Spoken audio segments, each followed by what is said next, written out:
high school football season getting set to get underway here tonight at Dakota High School in what should be a powerhouse matchup between two of the best in high school football in the state of Michigan. Hello everybody, I'm Jason Burnt along with Brad Fetters, and we thank you for joining us for week one in the high school football season as the Dakota Cougars take on the Orchard Lake St. Mary's Eaglets. And Brad, when I say it's a powerhouse matchup, these two schools have had a lot of success, and Dakota should get an early test with this team. Orchard Lake St. Mary's, a team that's used to winning state titles, 3 in fact a couple seasons ago, but they were down the last 2. And these are familiar foes for Dakota, as these two teams have met the last 3 seasons, with the Cougars coming away victors in all 3 games. So the fourth of what should be an exciting matchup here tonight. In week one, obviously you want to limit your mistakes for Dakota. They're a deep team, and they're going to be looking to get off to a good start immediately tonight. A familiar name, and Zach Drosky's going to get the start at starting quarterback. And fortunately for him, he's got a terrific offensive line that brings back 4 starters from a season ago, and I think that's where the battle is going to be won here tonight. In the trenches, I think Cougars have a little bit of an edge over Orchard Lake St. Mary's up front, so I give them the slight advantage here tonight. For Orchard Lake St. Mary's, they're in a similar situation. When you have a tough matchup in week one, you really get a test to see where your team is at. Yeah, Division III powerhouse, as I mentioned before, 2-6 and 3-6 a season ago, but they were really competitive a season ago. Their record was not nearly as good as how they played. A lot of close losses for them, so getting off to that good start, starting out 1-0 is what's in store here for tonight for one of these two teams. Well, I'm sure the teams are excited. I know we're excited, getting set. Finally, the football season is here. Stay with us. We'll be back in a few moments for the opening kickoff on Macomb Township Government Access.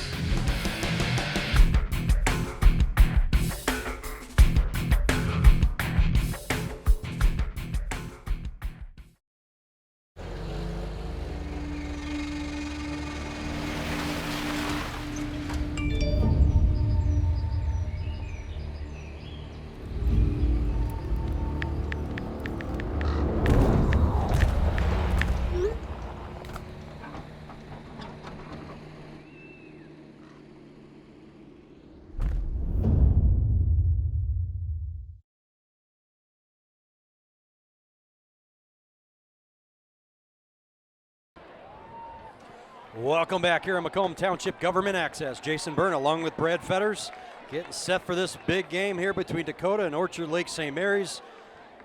Dakota won the toss and they deferred to the second half, so St. Mary's will receive the opening kickoff.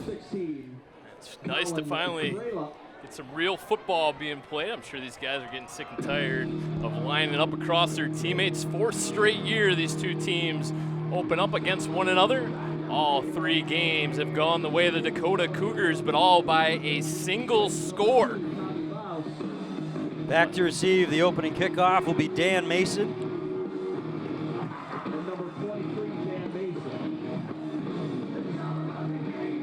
Looks like Davis is back there as well. Garnett Davis, the other returner, so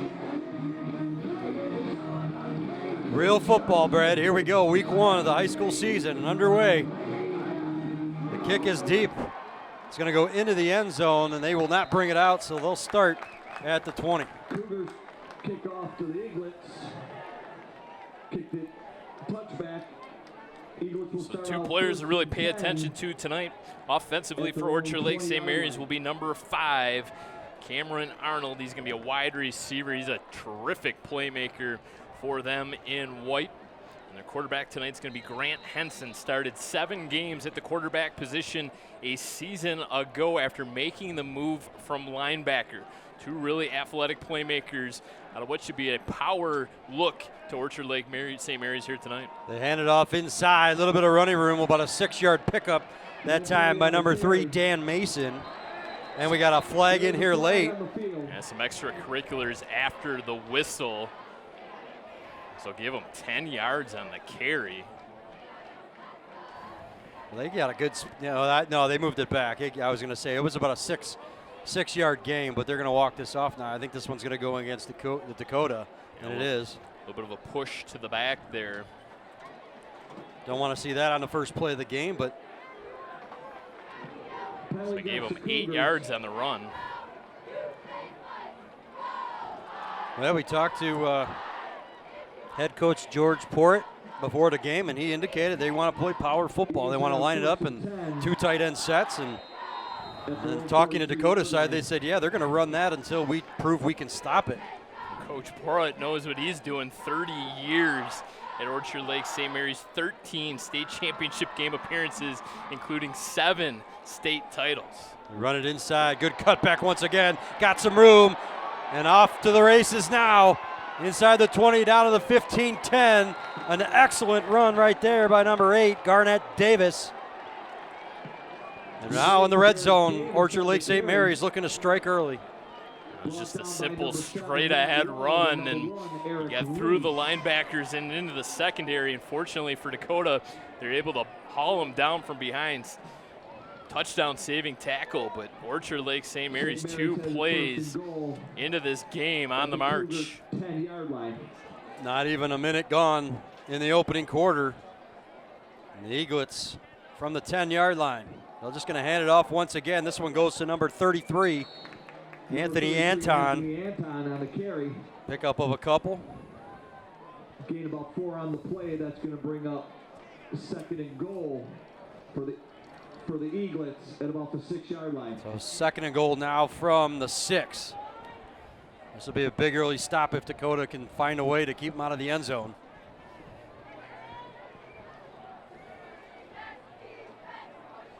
Henson under center. Turns, hands it off once again. Once again, they'll go to number 33. Anthony Anton down to the goal line. Did not get in, but it'll be 3rd and goal. Just kept moving those legs, and right now the defensive line for the Cougars is getting beat up by the offensive line for St. Mary's. They're opening up the holes, and that's going to bring up 3rd down and goal. Orchard Lake able to wiggle through. For the Eaglets. Got to think that this might even be 4-down territory for Orchard Lake St. Mary's. 3rd down and 10 here from the 1. They hand it off inside once again, untouched into the end zone. Touchdown, Garnett Davis. Scores the touchdown for the Eaglets. So they just cruise down the field and take the early 6-0 lead.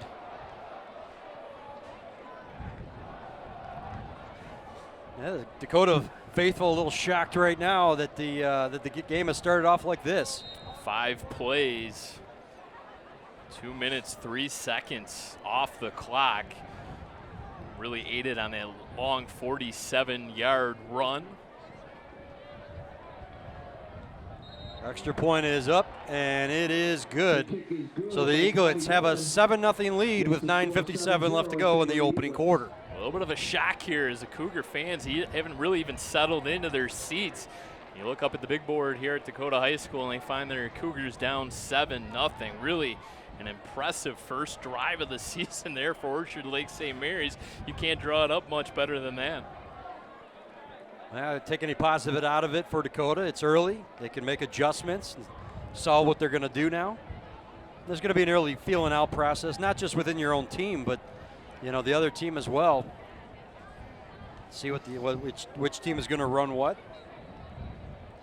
They like to run that power football. They proved it right there on that opening drive. Both teams have enough video of their opponent having played each other in the previous 3 seasons. Really, there's no surprises what Orchard Lake St. Mary's going to do. They're just going to have a bunch of running backs in the backfield, and it's going to be guess who, and it worked to perfection there in that first drive.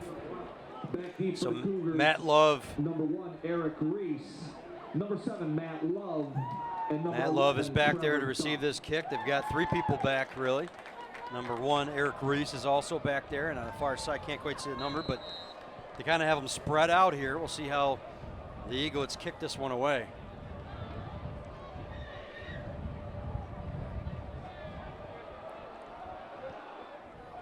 This one's not going to quite make the end zone, right on the goal line. Oh, it did go in, so they are going to say touchback. So Dakota will start things out at their 20, looking to repeat an 80-yard drive that the Eaglets just successfully marched down the field with. We mentioned at the very top of tonight's broadcast that Dakota will be starting Zach Drosky at quarterback, and if that name sounds familiar to Cougar fans, it's because his brother Brett was the quarterback a few seasons ago. Brett now over at Saginaw Valley State on their football team. One player to watch for Dakota, DeJavion Stepney. Terrific running back. Going to get the majority of the carries this season. Almost a botch snap, but he gets it off, hands it off. Stepney right on cue. He's got a first down up near the 40. Beautiful first run, and boy, you get a sense maybe, Brad, that this might be what we see all night long as both teams just try to run it down each other's throat.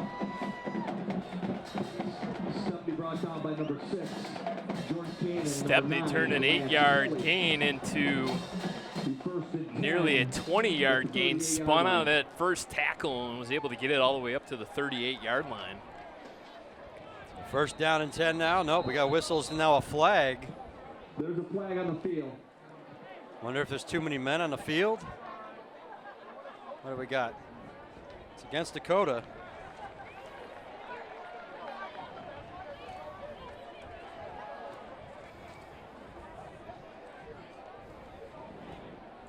So Dakota with already 2 penalties in this game. Got to avoid mistakes in a game like this. 5-yard variety penalty. So first down and 15 now. Ball placed at the 32. Almost the 33-yard line. Drosky out of the gun, turns, hands it off to Stepney once again, looking for blocker. Kicked it out to the right side. Might have gotten that penalty yardage back. Just about, but it'll bring up second down. Brought down by number 4, Christian Teichner. Christian Teichner, outside linebacker, coming up with the tackle there. So Stepney gained 4 yards. Ball placed at the 37-yard line, brings up second down and about 12. Get an idea, this is what Dakota wants to run as well. They got those big boys up front, they're gonna throw it now. Drosky looking for room to run maybe. Kicks it out to that right side, picks up maybe a yard or two before being driven out of bounds. Teichner in pursuit once again as that play clearly broke down. They were looking for a little bit of a screen pass, I believe. Drosky didn't see his first target, so wisely tucked the ball and ran to that far sideline. Finally pushed out of bounds. So Cougars looking for that bubble screen after 2 straight pass plays, and play kind of broke down a little bit. Third down and 10 now for Dakota. They come out with 4 wide. Trips to Drosky's left, and we he got rolls a out whistle. that way. We got a whistle and false start. So you had a substitution infraction. They backed him up and had him in that first and long situation, and now another procedure penalty against the Cougars. Well, I mentioned it off the top, Brad, that the, early week 1, you're going to see a lot of mistakes perhaps by both teams. Right now, it's Dakota making all the errors in this opening quarter. And they had that big 15-yard personal foul penalty on their first defensive drive, and now 2 5-yard walk-off penalties really set them up in a really difficult situation here on 3rd and long. Drosky going to look deep, got a man out there, overthrew him. No flags. Pass intended for number 5, Gabe Mata. So Dakota on their first possession will be forced to punt, but and Mata out there on single coverage, and Drosky just unable to put enough air under that football, and it's probably just nerves. Your varsity start as a junior, and just overthrew his wide receiver. 7:52 left to go in the opening quarter. Back for the Eaglets, number 5, Cameron Arnold. Cameron Arnold, I don't know how many times Dakota is going to want to punt the football to him, give him space, because he is a dangerous punt returner. They've got some players downfield in coverage here, and they do a nice job on special teams to wrap him up at about the 23-yard line. He had no room to run. Looked like David McFadden, one of the first Cougars in, along with Camden, Orlando, and Matt Love. Good special teams play there by the Cougars. Yeah, good coverage right there to not allow him to find a seam. So it'll be first down and 10, ball placed at the 23-yard line. Will start their drive 1st and 10 at their own 23-yard line.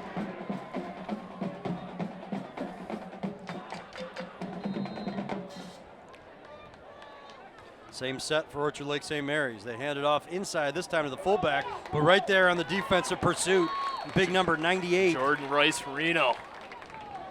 Number 95. 95, excuse me, yeah. Number 33, Anthony Anton on the carry.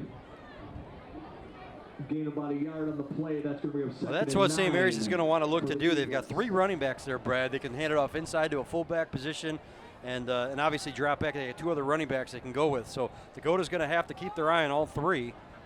They want to continue to run this ball. See this out a lot of times out of the service academies. You know, Army, who's going to rush the ball 95% of the time and just dare you to stop them. And right now the Cougars have been unable to do that. Not allowing a first down, but a pickup of another couple yards. The ball going to be placed on the 30, so it'll be 3rd down and 3. Dakota needs to get off the field here, Brad, if they want to make a statement. And having the short offensive drive, only 4 offensive plays after giving up a touchdown. Quick turnaround for your defense, and for the first time, Orchard Lake St. Mary's is going to spread things out. 4 wide receiver set. Single back. It's going to be a quarterback keeper looking up the gut, and he's going to be close. I think he got it. Yep, first down for the Eaglets. And that was a design, just QB draw. You spread out the defense, and you add in that extra DB to come in on coverage, and just hat on hat, opening up a lane and allows the QB to wiggle through. So 1st down and 10 now. Ball placed on the 34-yard line. Eaglets have 1st and 10 at their own 34-yard line. Coming up on 6 minutes to play in the opening quarter. Once again, 3 running backs set. They hand it off.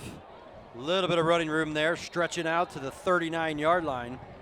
That's number 8. Give him that mark, because he did, in fact, stretch the football out, and they won't quite give him that extra yard, but a good heads-up play. The knee was down. Garnett Davis tried to get an extra yard, but they placed it on the 38. 2nd down and 6 now. Well, we got a beautiful night here, Brad. There are some potential for some rain later on. It is a bit windy. That could play into the passing game here tonight, but for the most part, pretty good weather. I believe the thunderstorms that are going to be in the area are going to stay north of us. Is nice job of the defensive line to stack up the running back. There's Anton in there for the Eaglets. Brought down by number 6, Jack Murray. Jack Murray in on that tackle. Wasn't fooled at all that time, and now it's going to set up more of a 3rd and long. This is the first time that the Eaglets have been in a 3rd and long situation. 3rd down and 6.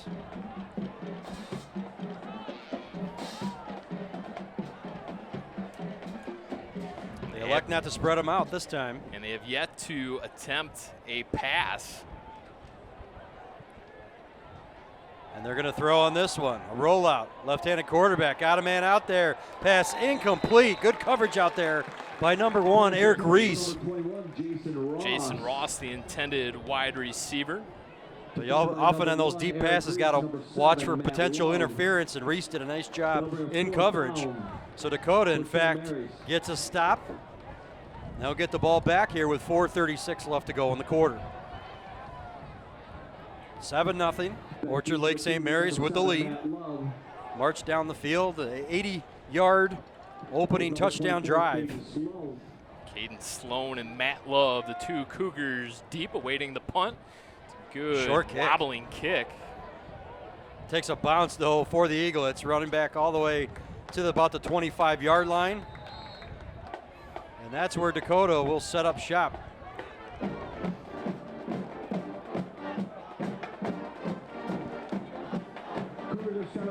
Well, Brad, you know, during our preview, we got a chance once again to talk to Coach Bauer and here at Dakota and the coaching staff, and really impressed with his team this year. He's got a lot of talent. This team is going to make some noise this year. They usually do. You can usually count on them for about 6-7 wins at least every single year. Well, as I mentioned to you, I like the fact that they have 30 seniors on this roster. You talk about the 6 guys back offensively. As Drosky rolls out here, he's going to keep it. He's got space. A lot of space as his receivers rolled out to the opposite side of the field, and it opened up. So Drosky, with a nice decision there, picks up big yardage on 1st down. 17-yard gain on the run. Dakota almost to midfield. Offensively, this was a Cougar team that, as I mentioned, brings back plenty of talent. 6 starters back on the offense, averaged 33 points per game. Obviously, you had a senior quarterback last season, but those are all things as a Cougar fan you have to be happy about and look forward to the season. They hand it off. Stepney looking to make a move. Hurdles one defender up near the 50.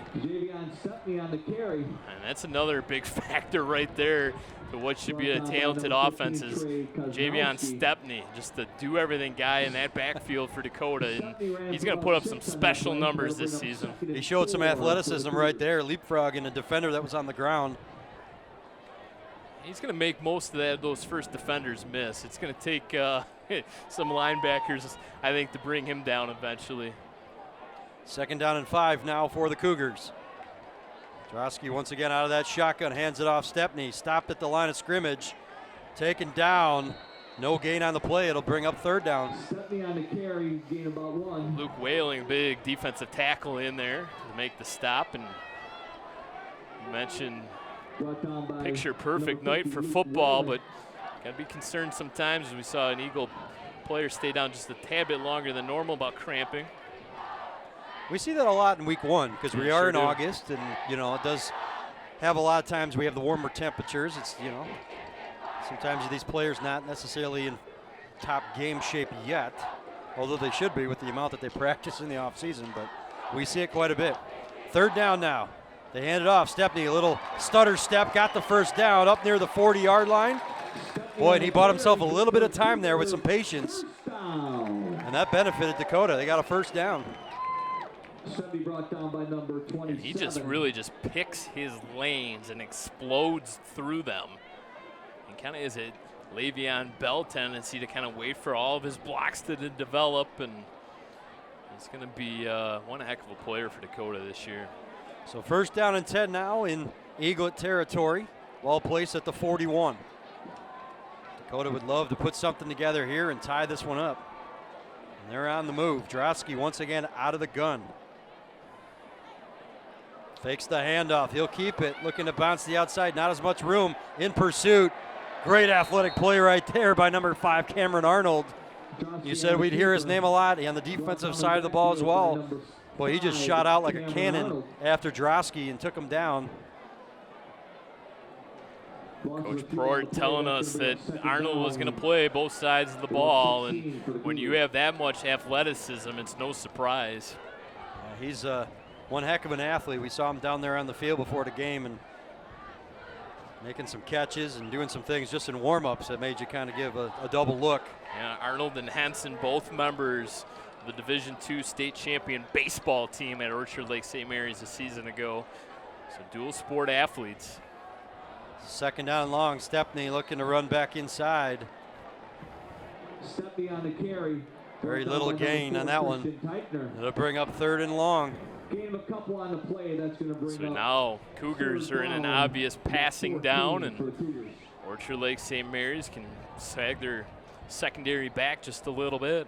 This is obviously a situation the coach has got to be telling Drosky to not take a chance if you don't have to, because you've obviously got the field position. They could try to pin Orchard Lake St. Mary's deep if they cannot pick up this 1st down. So you just don't want to see a mistake here trying to take a shot, especially this early in the ball game. And we know the Cougars have a talented punter and kicker, Colin Kralip, the junior.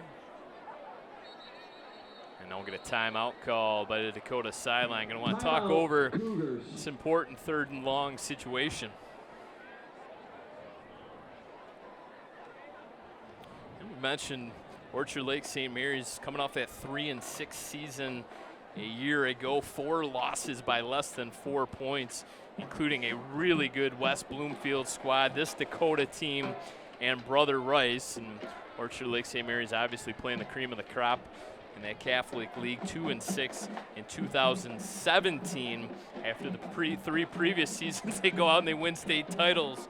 So a little bit of attrition after those state titles, but you figure Orchard Lake St. Mary's will bounce back in a big way this year. Yeah, a lot of times it's, we always hear the discussion of the Catholic leagues, and sometimes it may be an unfair advantage. They're playing with the public schools, but here in the MAC we've seen quite a few times. Our MAC teams get to state championship games or at least get to the finals. So we definitely can compete on that same level. Third down and long. Drosky flushed out of the pocket, being chased down, fires, and it's going to be intercepted. And that's that mistake that I said he could not make. Ball picked off by number 3, Dan Mason, at the 30-yard line. And so not only does Dakota turn it over, but by number 3. They don't pin Orchard Lake St. Mary's back as far as they would have liked. You would almost like to see him chuck that thing up further towards the end zone. If it was going to be intercepted, not have as good a field position, but right now the Eaglets in control. Up 7-0 with 38 seconds left to go in the first. And it was Lance Hilly that was applying some pressure for Orchard Lake St. Mary's and may have rushed Drosky's throw just a little bit, but it did cause him to throw that football on the run and put a little bit too much air underneath it, and the result was an interception.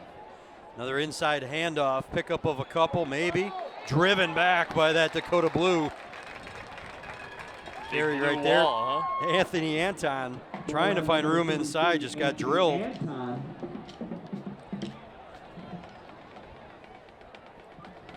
See if they get one more play off here, or if they're just content letting this thing run down. Doesn't look like they're going to get another snap off. Nope, Grant Henson, the quarterback, calling his troops over, and they'll just head into the quarter break. Up 7-0. Yep. Interesting first quarter of play. Orchard Lake St. Mary's drives 80 yards on the opening drive to get 7 points. They lead it 7-0. Stay with us. We'll be back in a few moments for the start of the second quarter.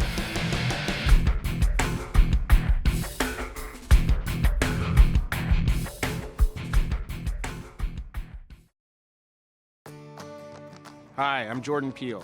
I'm usually trying way too hard to be funny. Well, right now I'm going to be completely serious with you. Online bullying is a toxic side effect of modern technology. No one's immune to it. Not you, not me, nobody. But there's a way we can fix it. This emoji in the symbol section of your phone's emoji keyboard. Use it when you see bullying online to say, I see what you're doing, not cool, definitely not funny.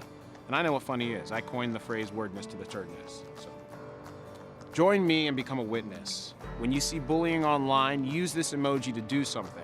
Learn more at eyewitnessbullying.org. Welcome back here on Macomb Township Government Access. Jason Byrne along with Brad Fetters getting set for the start of the second quarter between Dakota and Orchard Lake St. Mary's. The Eaglets have the ball in a 7-0 lead, and they'll have it second down and 8. Orchard Lake St. Mary's coming out of that wishbone offense once again, going to pass it. Good pass coverage out there, though. Stepney playing both sides of the ball. Got a hand in there to knock it away. Pass intended that time for Jason Vakunai, tight end. Orchard Lake St. Mary's has got some athletes, but thus far has not tried a deep pass. That's about as long as they've tried to throw the ball here tonight. And only their second pass play of the night. Brings up a 3rd and 9. Obviously a pass option here, 4 wide receivers, single back. Cougars counter with 4 down linemen. They will throw it. Pass out there is complete. It's going to be a first down. Ball caught over there at the 43-yard line.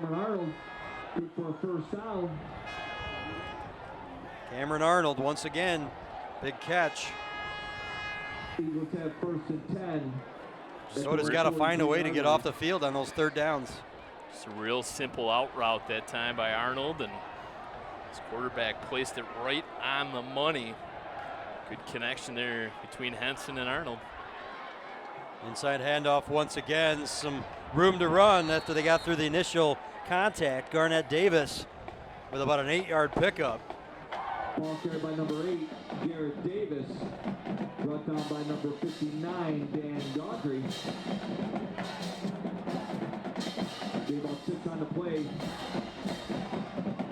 Second down and 2 now here for the Eaglets. Ball placed inside Dakota territory at the 49. Orchard Lake St. Mary's really not doing anything too fancy, just lining up and beating the Cougars right now. Little pitch this time goes out to the left, and a lot of running room. This time, Anthony Anton, who's been running it primarily up the gut and only picking up a yard or two, gets some space, picks up big yardage, and takes it down all the way to the 31-yard line. Another first down for the Eaglets. 18-yard toss play to the left-hand side, and just keep running it up the middle and kind of get Dakota into a false sense of security and toss it out to the outside, gain that edge.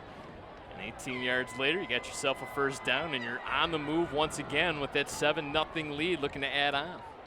The handoff once again. This time it goes to Garnett Davis. Bounces off some tacklers. Dakota unable to bring him down until he finally is dragged down at the 14-yard line. But that'll be another first down for St. Mary's. And, you know, we talked to the coaching staffs beforehand, and Dakota's coaching staff said, hey, they're going to keep pounding us with that run until we prove we can stop it. And right now, they can't prove they can stop it. Yeah, 2 big chunk plays back to back, 2 straight runs, pick you up 35 yards, and all of a sudden, Cougars making some changes, pulling out some subs, and you got a defense that could be gassed right now. Inside handoff. This one goes to number 2, Tommy Boss. Finally, some penetration by that defensive line. Tommy Boss on the carry, brought down by number 8. Zach Greaves in there. Gaining a couple on the play. That'll bring up 2nd and 8. Second down and 8 now. St. Mary's can get a first down if they get it inside the 5.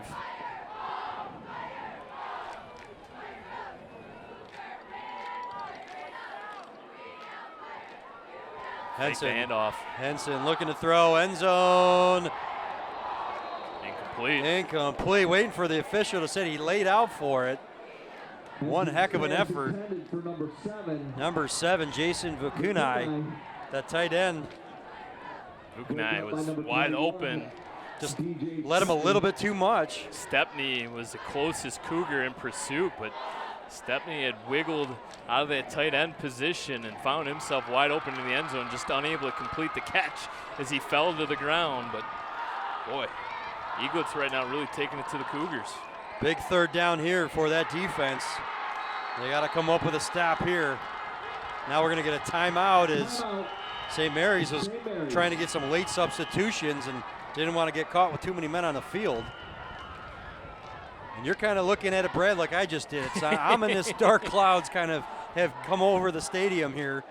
The sky has definitely gotten a lot darker. You can see these darker clouds off to our left here from where we are in the press box. And, of course, we've got to keep an eye when there's rain for lightning. Yep, 30-minute delay every lightning strike.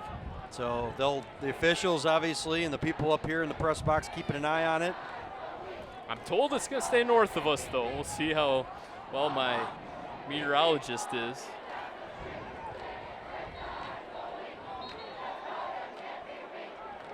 $9:40 left to go in the half. Third down and 8 for the Eaglets. See what kind of play call they come out with. I wouldn't necessarily ignore the run on this 3rd and 8 because they have been able to pick up big yardage on the run. Henson will go under center with those 3 running backs. They hand it off. No, it's a fake handoff. They'll pass. End zone, out of bounds. It was caught. Good coverage out there by Stepney. It was completed, but out of bounds, so it'll bring up 4th down. Big stop for the Cougars. So Jason Roth makes the catch, but gets forced out of bounds. Nice play by Stepney.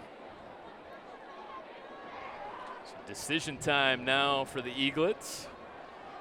And it looks like they will indeed try for 3 here. Try for 3. It would be about a 29-yard field goal from this left hash. Trying to take a 2-score lead. Tommy Doman, kicker. Snap, hold is good, kick is up, and the kick is no good. Wide left. The Eaglets got their arms out like, are you kidding me? We thought it was right down the middle. It went wide left, so a big break for Dakota. They still trail 7-0, but maybe that might give them a little life now. Of course, field position not great. They have it at the 20. Kind of wonder what the message thus far is to your quarterback, Drosky, after the interception. At times it looks like maybe he's got a little bit of happy feedback there and trying to make too much out of the play. See if he's able to settle in here as this game progresses. So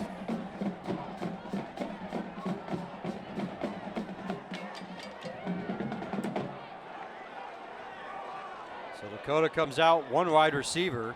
They fake the inside handoff. Stepney trying to make a move. Does make a defender miss. Picks up some positive yardage, and that run right there was all Stepney. Talk about making something out of nothing. Thought for sure he was bottled up in the backfield and just kind of hit the circle button there and juked the defender and picked up 5 yards the hard way.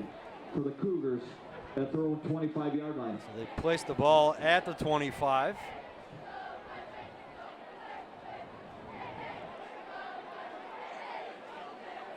Dakota's just going to stick with the game plan. They're utilizing the run. Hopefully that'll open up the pass for them. Once again, Mata out wide to the right, only one wide receiver. Stepney in motion, takes the handoff, coming across on that sweep. That time the defensive pursuit was there. That's number 19, at 15, excuse me. Trey Koznowski. Free safety on defense that time, coming up to make the stop in the backfield.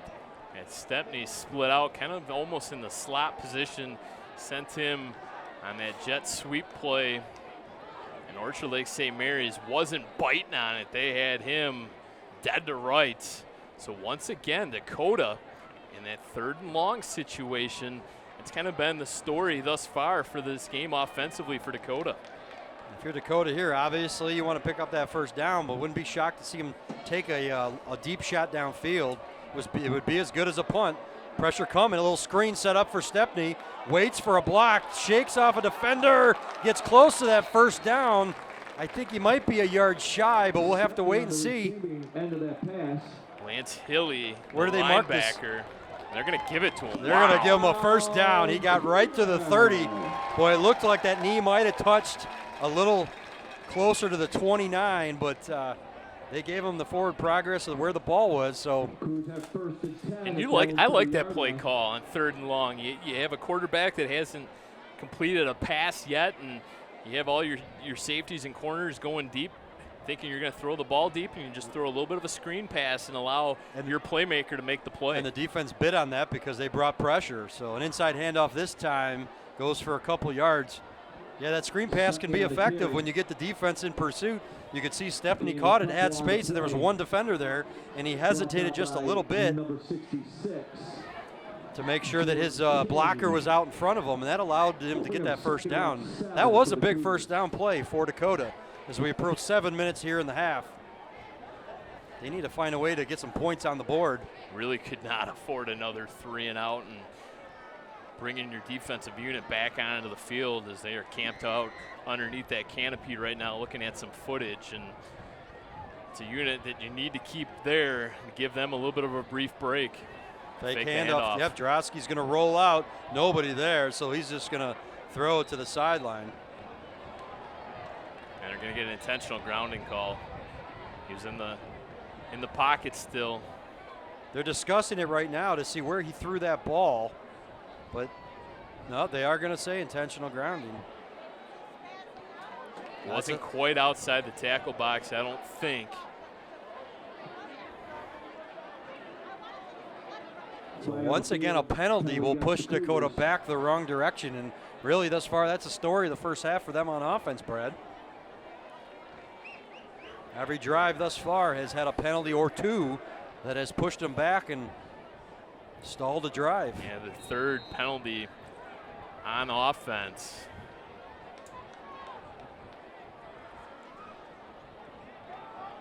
It's a 15-yard variety there. So 3rd and forever. They got to get to the 40-yard line. Drosky looking to pass the ball. He'll just air it up. Once again, it's going to be picked off. That's number 5 once again, Cameron Arnold, his second, or number 12, excuse me. That's Terrence Batiste. Second interception of the first half for the defense of Orchard Lake St. Mary's, and they've got it near midfield. And really, Brad, that's as good as a punt. But again, you don't want to keep giving up these, getting these penalties that are just shooting yourselves in the foot. And you're also shaking the confidence, perhaps, of your junior signal caller, as he's only 1 of 5 right now and 2 interceptions. And sure, the leash is long for Drosky, but not the start offensively the Cougars wanted. They hand it off this time. Number 8 gets the carry. Garnett Davis taken down almost behind the line of scrimmage. No gain on the play. Brought down with no gain on the play. Zach Greaves was a Cougar that was in on the tackle. One of the senior captains of this team, Greaves. Told me before the season, he said, I've never been past the second round of the postseason. He wants to win a district this year and go even further. Yeah, isn't it hard to believe that this Cougar team has failed to get out of the second round of the playoffs the last couple of years? 2 words, Chippewa Valley. They've had their number the last couple of years in the district. The pass over the middle complete. This one's going to be a pickable about 6-7 yards, completed to Dan Mason.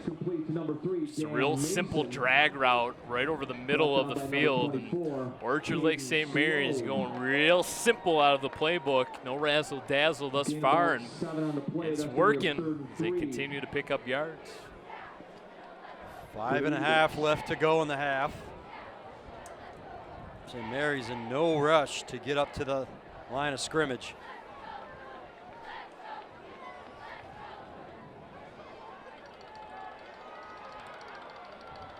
A little pitch to the right side this time. And that's Davis trying to get some room out there. Dakota, great pursuit.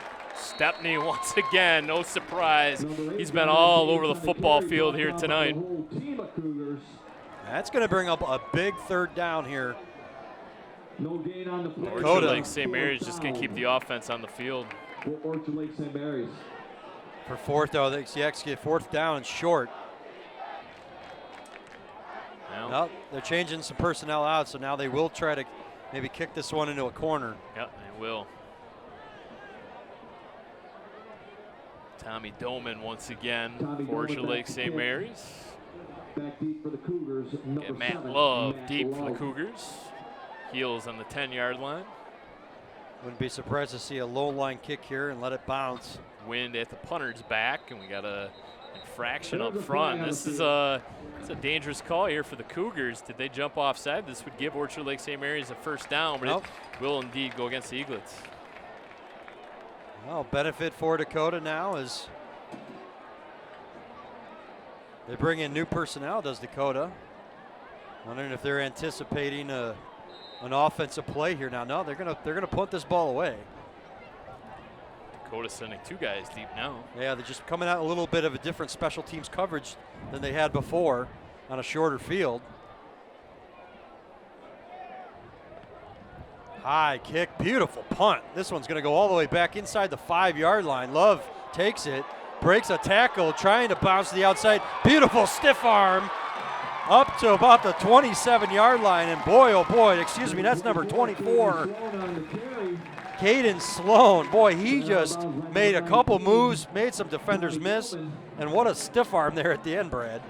And you kind of question him fielding that punt. Anything inside the 10-yard line, you usually let bounce and hope it rolls in the end zone for a touchback, but he fielded that punt, kind of got bottled up and was able to make a couple of defenders miss and turned it upfield and got all the way out to the 29-yard line. So Cougars room to breathe now.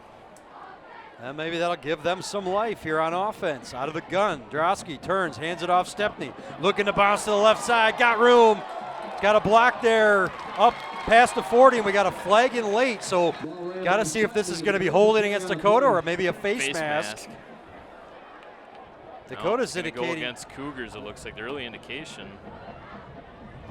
Maybe a late hold. Stepney made a couple moves waiting for his blocker in front of him. It is going to be a hold, and that's an unfortunate call against Dakota. So we pick up 17 yards. I'm sure the coaches are going to tell Stepney, you know, sometimes it's good to make those jukes, but by doing that, it forces your blockers out in front to maybe grab and hold, and that's what happened. After a big pickup like that, it would have been maybe even more beneficial for him to just hit the sideline. So give him 5 total yards.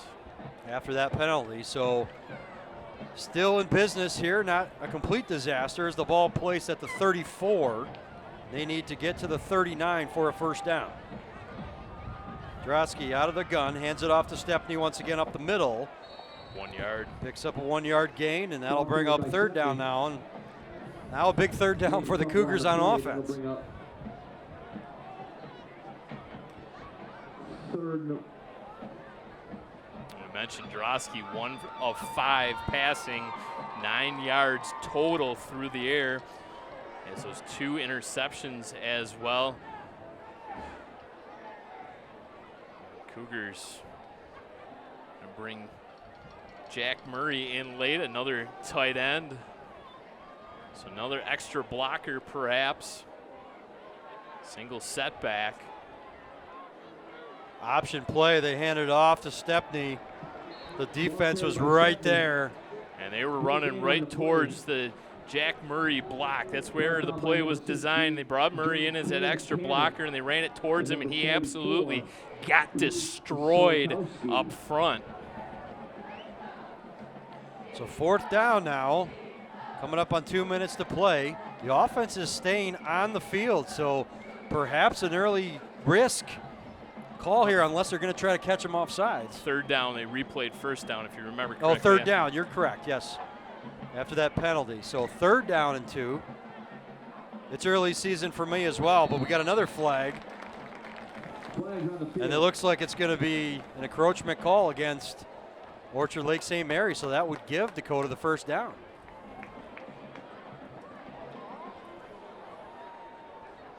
They're going to mark it off, and sure enough, the ball going to be placed at the 41-yard line. It'll be 1st and 10 now for Dakota with 2 minutes to play, Brad. Time might become a factor here for them as it starts to wind down. They want to get any kind of points here. They got to maybe get into more of a hurry-up offense. And this all of a sudden becomes a really big drive for the Cougars, knowing they'll get the ball first out of the second half. Drosky, plenty of time this time. And they got him out there. Number 5, Gabe Mata, touchdown, Cougars. Beautiful play right there, and that's exactly what Dakota needed. A huge strike, Drosky to Mata. Minute 40 left to go now, and the Cougars are an extra point away from tying this thing up. What a beautiful throw by Drosky.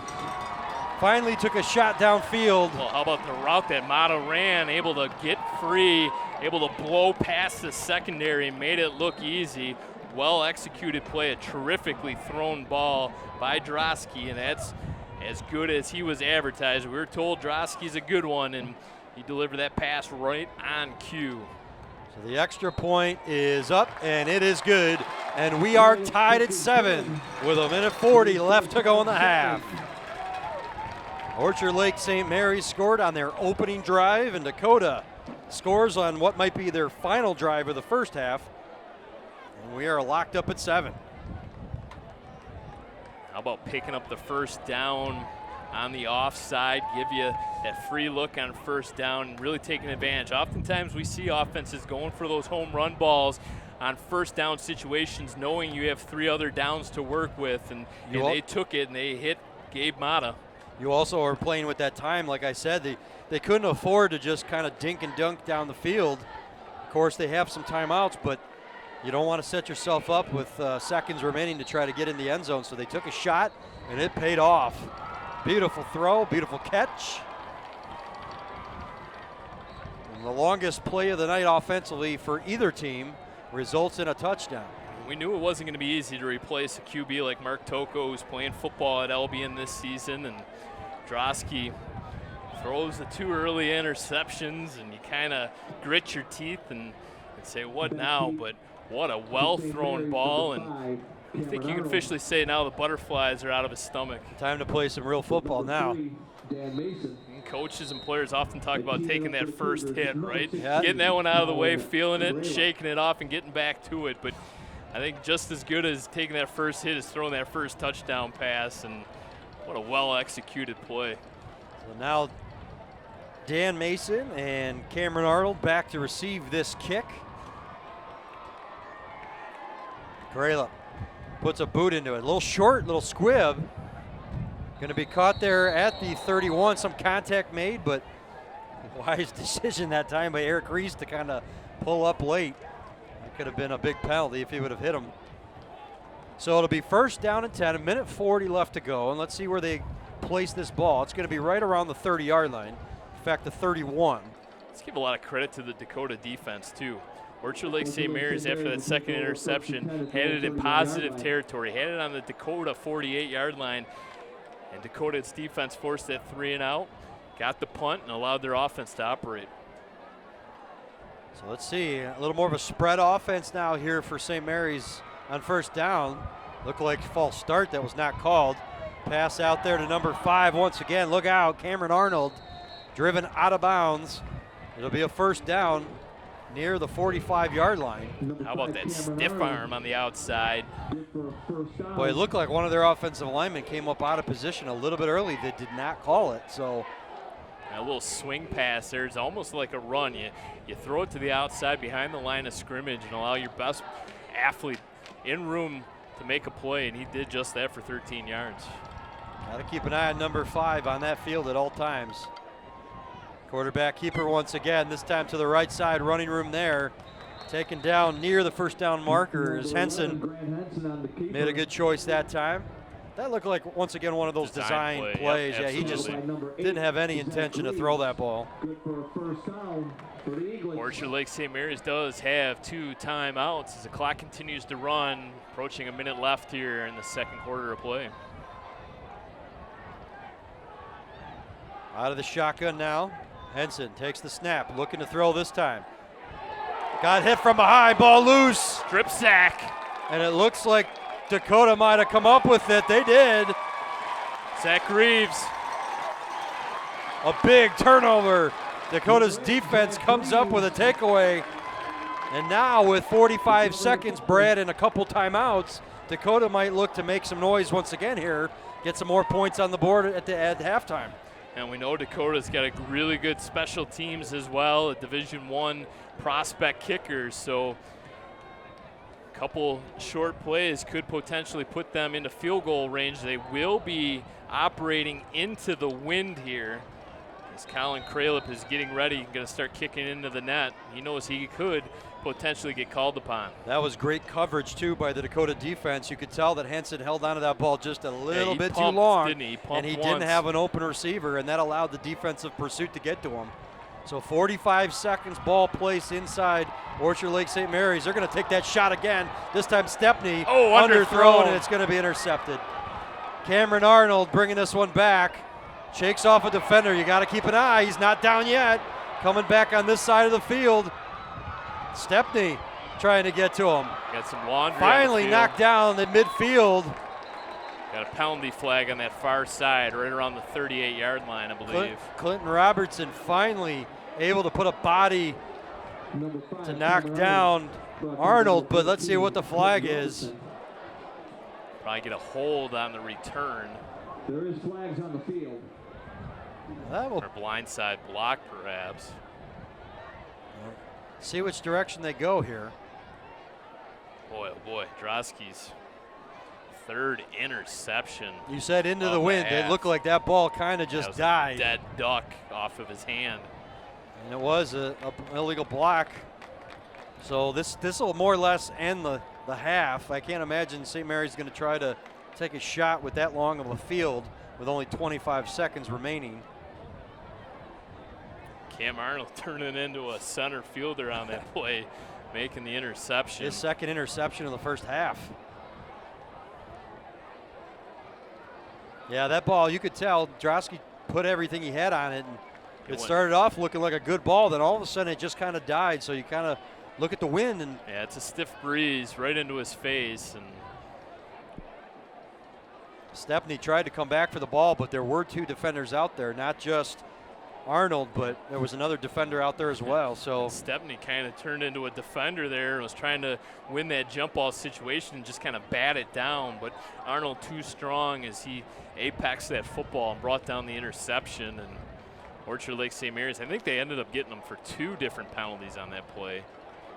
This ball is going to go all the way back to the 13-yard line. So like I said, that's pretty much going to end the first half unless they can get a big play on this first down right away. But an exciting first half of play, Brad, is kind of both teams, the feeling out process was there in the first quarter and a half, and Dakota finally able to strike to tie things up, and right now that's what we look like at halftime.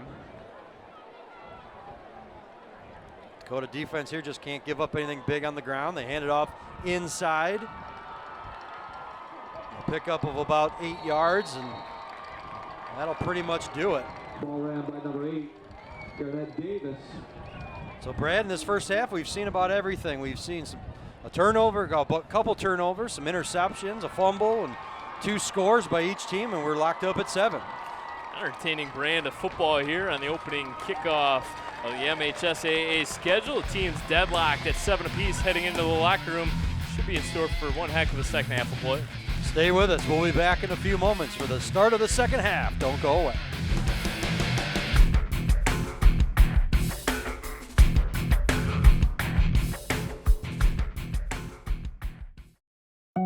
They told me a bottle couldn't dream. That I would never become a superhero.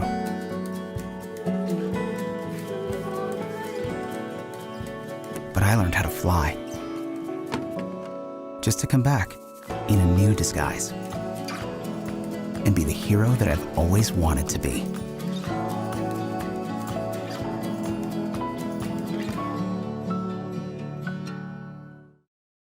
I'll be right back. Hi. You think you're probably sober? Yeah. But you're thinking about taking the back roads home, just in case. If you're probably sober, then why would you do that?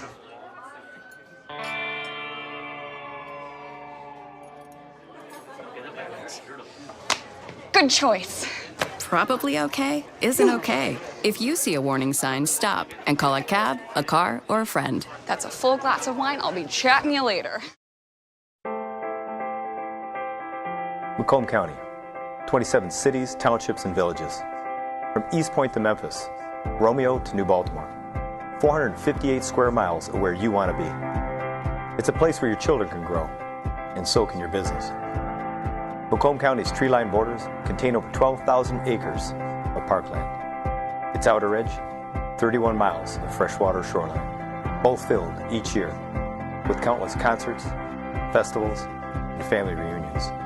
It's the birthplace of advanced technologies that not only instruct future generations, but protect them. Hey, and those are just facts. You can get that from the internet or a book. No. To truly understand what Macomb County is all about, you need to experience it. You need to live here. You need to work here. When you do that, you'll know you're home.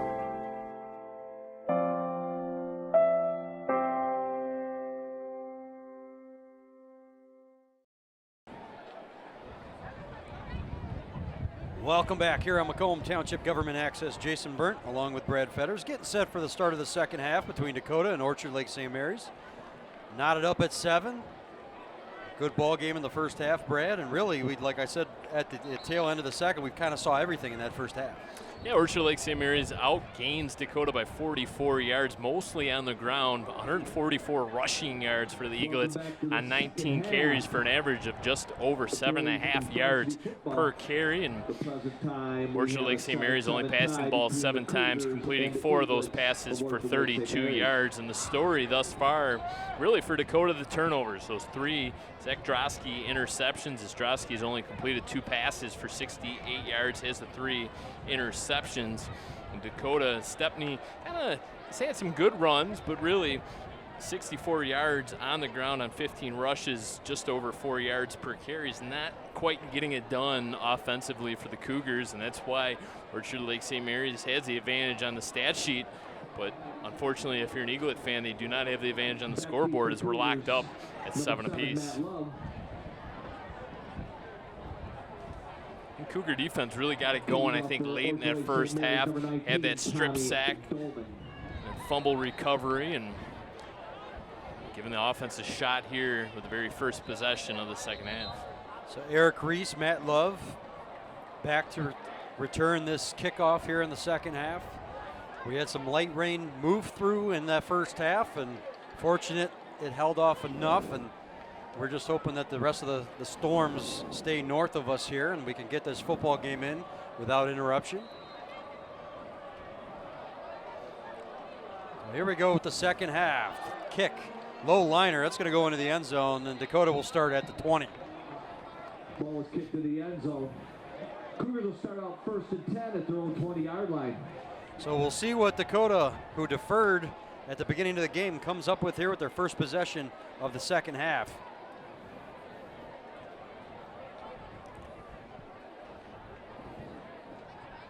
Well, you just get that sense, Brad, based on how the first half was played, it's going to be a tight, close ball game.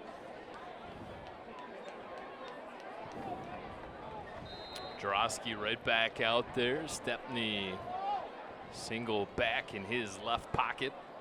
He gets the ball, runs up the middle, was met by number 5, once again, Cameron Arnold, and we've called his name out quite a bit. Brought down by number 6. Jordan Cannon, the linebacker, Jordan in there Cannon, as well. yeah. Short gain on Give the him play. 1 yard. Second down, about 9. Boy, those they got some playmakers on that side of the ball. Yeah, their linebackers are finding those gaps and gashing through that offensive line at a pretty quick rate and getting to Stepney in the backfield. Dakota comes out, 3 wide receivers once again. Stepney to the right of Drosky. Gets the ball, this time going left. Has some room out there to the 40-yard line near midfield. He's going to be taken down inside Orchard Lake St. Mary territory at about the 43-yard line. A beautiful run for DeJavion Stepney. Knocked out of bounds by number 15, Trey Koznowski. And that time, Brad, you could see that Stepney did not hesitate that time with a blocker. He just turned on the jets and went. You know, Zach Greaves had really set the block there. It sprung Stepney out of the tight end position. At the Eaglets 44-yard line. So the ball placed at the 44-yard line of the Eaglets. It'll be first down and 10. Jarosky out of the gun once again. Hands it off. Stepney who gets it for the 3rd straight time. Taken down. Ball comes loose, but he was down after a couple-yard pickup. On the carry, brought down by number 6, Jordan Cannon. So that's something we've seen the Cougars do a couple different times. They brought in some extra tight ends to apply those seal blocks on the outside, and Stepney's going to come out here. So really our first look offensively for Dakota without Stepney in the backfield, and it appears it's going to be Caden Sloan to back him up. He'll get the carry right up the middle, met immediately. No gain on the play. It looked like Luke Whalen, big number 50, that got into the backfield at an alarming rate. And right now, the Cougar offensive line, who I praised at the very top of tonight's broadcast, is a unit that I thought was going to get the job done for Dakota here tonight. They're just getting beat up front. 3rd down and 9 for the Cougars. That's going to have to be a strength this season as they go up against teams like Chippewa Valley and Eisenhower, Romeo, teams that have big players up front as well. 3rd down and 9. Out of the gun now, Drosky. Stepney back into the ball game. Trips to his right. He's looking that way, and he's going to sling a screen pass out to Stepney. No shot there. In coverage there was Jordan Cannon, but the pass was probably uncatchable to begin with. So that drive stalls after a big run by Stepney, and it'll be 4th down, and Dakota will punt.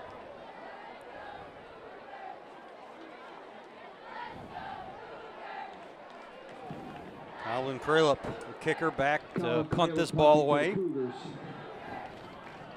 look out for the playmaker again, Cameron Arnold, back there to receive this kick. That breeze still blowing right into the punter Caleb's face. Back deep, Cameron Arnold. Rugby style kick. Trying to pin him deep. It bounces out of bounds at about the 18-yard line. So not great field position for the Eaglets to start their first possession of the second half.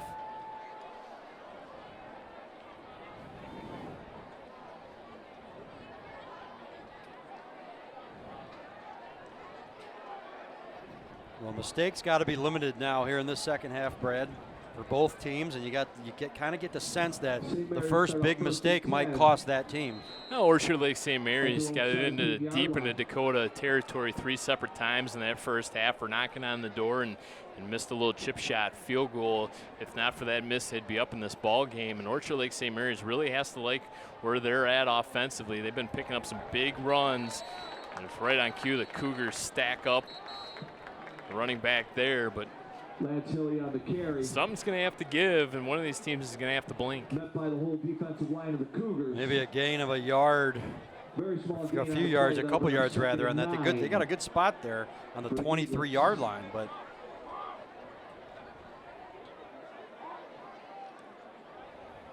or excuse me, on the 18-yard line. So it was a pickup of about a yard. Fake handoff this time. They will throw the ball. Now looking for pressures there. Dakota's got him. A sack as Henson just had to tuck it. Camden Orlando was the first Cougar in there that really disrupted the play. I'll probably give credit to number 95, Jordan Rice Reno, for the sack. Great job by Dakota's defense here to start. That's going to set up a big 3rd down and 18. 9-yard loss on the sack. For the Eaglets. I doubt on this side of the field that Orchard Lake St. Mary's is going to take a shot to try to get this first down. So Dakota just got to prevent a long run here. 8:15 left to go in the 3rd quarter. They're going to swing it out that right side. Not much running room there. The defense Stepney all over once again. Stepney has been so good on sealing those edges defensively. Has not allowed any of the Eaglet running backs since that very first big long run to get to the outside. Stepney, good sideline to sideline speed. So Dakota's defense forces them 3 and out, and both teams' defensive stops to start this 3rd quarter. Dakota will get the ball back.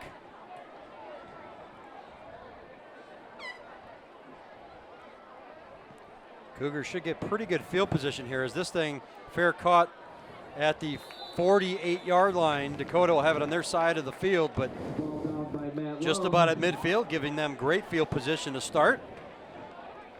You mentioned our conversation with Orchard Lake St. Mary's head coach George Porton. He kind of mentioned it was going to be a power game until Dakota was able to stop them, and so far, besides that really one long busted run play for Orchard Lake St. Mary's, Dakota has got it done defensively. They're sticking with their assignments, and they're dedicated out there on defense. And we'll see if Orchard Lake St. Mary's wants to open up the playbook just a little bit now. 1st down and 10 from the 48. Drosky out of the gun. They hand it off. Stepney right side, got running room, cuts back. He's gone. Only a couple defenders can catch him. I don't think they can. Down to the goal line, into the end zone. Touchdown, Dakota. One play. DeJavion Stepney turned on the Jets, and he was gone. What a run. Can you say explosive playmaker? He makes a big stop defensively and absolutely turned on the Jets. 52 yards to pay dirt, and he doesn't even look like he's out of breath. And it was Arnold. That was the Orchard Lake St. Mary defender who tried to make the strip there on the goal line. That was the only thing that he could do to save a touchdown. Nearly came up with a big play defensively. You only had 2 guys back there that could have caught Stepney, and one of them nearly did, but just enough to get into the end zone. Extra point up and good.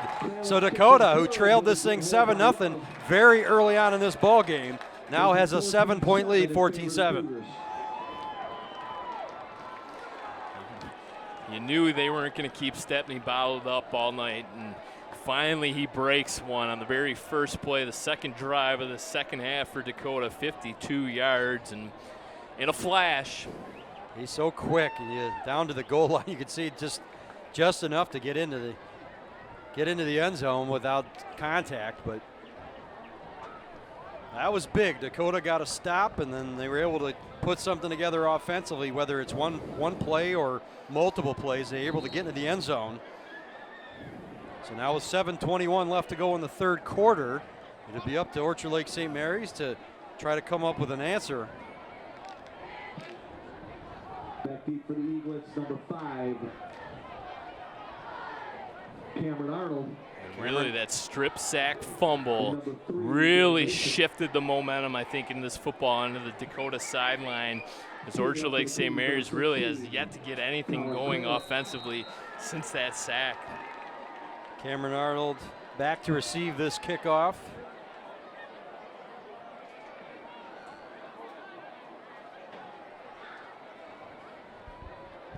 As is Jordan Cameron.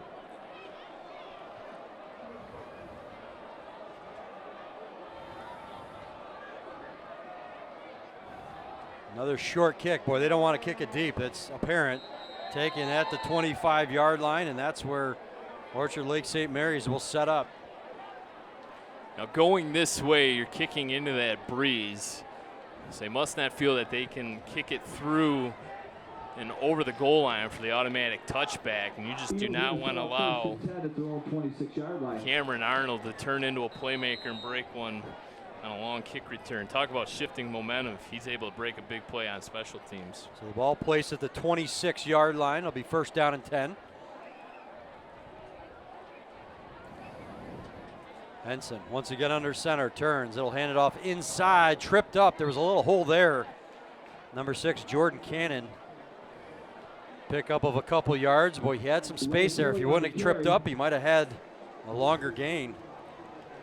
This wishbone attack. A three-headed monster in the backfield. You got 2 tailbacks and a fullback, and you just do not know who's going to take that carry. So just sticking to your assignments defensively is the name of the game, and so far Dakota has been able to stay true to that. Second down and 7 now. They run out of the same set this time. It's the third tailback that gets it, but it's still Garnett Davis. Garnett Davis. Picked up a handful of yards, turns this into a third and manageable. Big play here coming up for Dakota to get off the field once again on third down.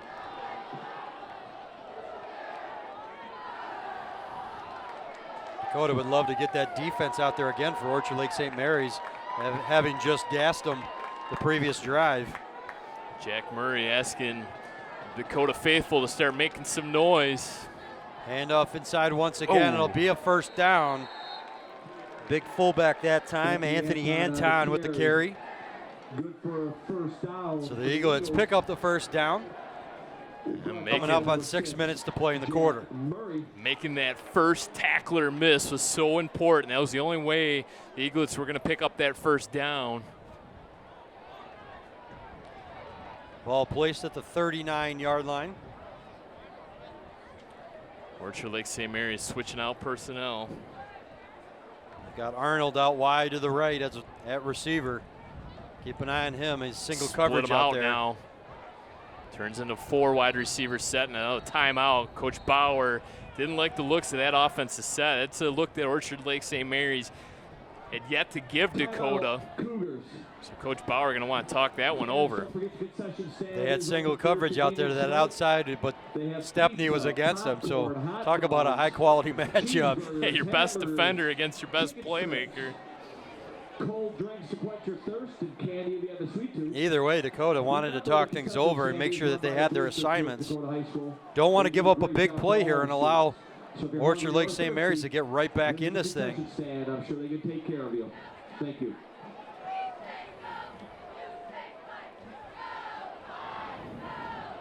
Well, we'll be back here next week, Brad, against Fraser. Little MAC crossover game. The Ramblers of Fraser. It's a good high school nickname, the Ramblers. Don't hear that one too often. Dakota on paper will be favored in that one, I'm sure. Big time. But they got to get through this game here first tonight. First down and 10. They hand it off inside once again. Just very little room now as Dakota able to fill those gaps nicely. Maybe a 1-yard gain. And credit Fraser for willing to take on that game. Strength of schedule is going to play into the factor in a couple seasons. Next year, 2020, that strength of schedule will help out in your playoff points. Dan Chaudhry, saw him up front making that tackle in that pile. Right defensive end. Second down and 8. Fake handoff. They're looking to pass this time. Henson out there, got a man, caught at the 20, 10, 5, end zone, touchdown, Orchard Lake St. Mary's. Henson's pass complete to number 5. Cameron Arnold, we've called his name all night. Perfect pass, right on the mark. And now an extra point away from tying this thing up. 59 yards, and it was Stepney on the outside who kind of just got beat and was trying to make up some ground and kind of stumbled just a little bit, and it allowed Arnold to beat him downfield. And that's just mano a mano on the outside, and give Arnold the credit there. Beautiful throw by Henson, though, right on the mark, right in stride. Extra point is up, nearly blocked, but it is good. That could have been disastrous for the Eaglets, but we are tied up at 14 with 4:42 left to go in the third quarter. So both teams, Brad, now hitting a big passing play in this game. Big answer right there for Orchard Lake St. Mary's. Several big running plays by both teams. Neither team given an inch, and that's, we said it was going to be a tight ball game, and right now we're locked up at 14. The last two contests between these two teams in the season opener came down to the final drive, and you kind of get the sense that this one might play out that way as well. And Dakota 17-6 all time in season openers, 7-3 in their last 10. So Cougars used to getting off to really good starts, and the way the schedule sets up for them, and you kind of imagine that they should be 4-0 heading into that big matchup against Chippewa Valley in late September. Well, they're hoping for that, but right now they're in a dogfight with Orchard Lake St. Mary's. That one's going to go into the end zone. Right through the uprights. Right through the uprights. You don't get 3 points for that, do you? I don't think so, but now Dakota's upcoming schedule, you know, like we mentioned, there's some winnable games there. They got Fraser next week at home. That's a game you'll see right here on MTGA, and then they go on the road for the first game at Anchor Bay, which is a MAC Red matchup. But Anchor Bay has struggled. Last year was their first year up in the red. See if they can improve on things, but then they come back with Sterling Heights Stevenson at home. And then, like you said, the big matchup looming on September 27th will be a game at Chippewa Valley against not only their MAC Red rival, but their school district rival. And the defending Division I state champions. Late flag comes in. Gotta wonder if that was a face mask. That was Stepney out there, that left side. Sloan. That was Caden Sloan. Caden Sloan, excuse me. Slow to get up here. One of the Eaglets pounding the turf. Boy, he looks like he's in considerable amount of pain. It's number 3. That's Dan Mason. One of their top defenders. Actually plays on both sides of the ball. That's going to go against the Cougars. Might have been an illegal block. A couple Eaglets down. And this is those cramps that we talked about. And number 50 right there as well. That's defensive tackle Luke Whalen. Whalen's had a good game. He's up jogging. front. He seems to be okay. You might be some of that cramps, like you said, that are starting to kick in. Just got to try to stay hydrated as best you can.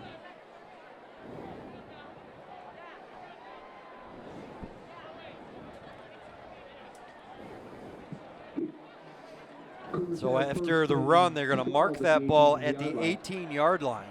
So it'll be first down in about 12. So not a complete disaster on that penalty. But once again, Brad, these penalties here tonight have cost the Cougars some big yardage.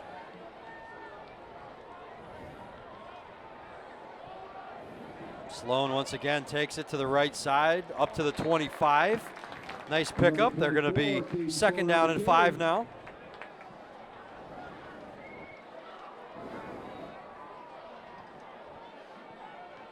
Caden Sloan will check out. Stepney back in. Stepney, bunch of MAC offers, just picked up an Indiana offer, and Syracuse, Boston College. So Stepney is going to be a guy that's getting lots of looks. I don't know if we want to see him in the Big Ten moving forward. Unless he's going to one of our two schools. Exactly. They faked the handoff to Stepney that time, rolling out to his right. Drosky's got a man open, caught.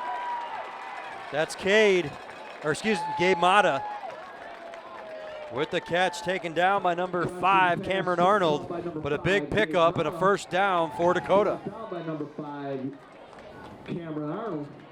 16 yards on the pitch and catch. Great protection that time as Drosky rolled out to his right and had plenty of time that time. He could set his feet, found the receiver cutting over the middle. And allowed that play to develop. A little drag route.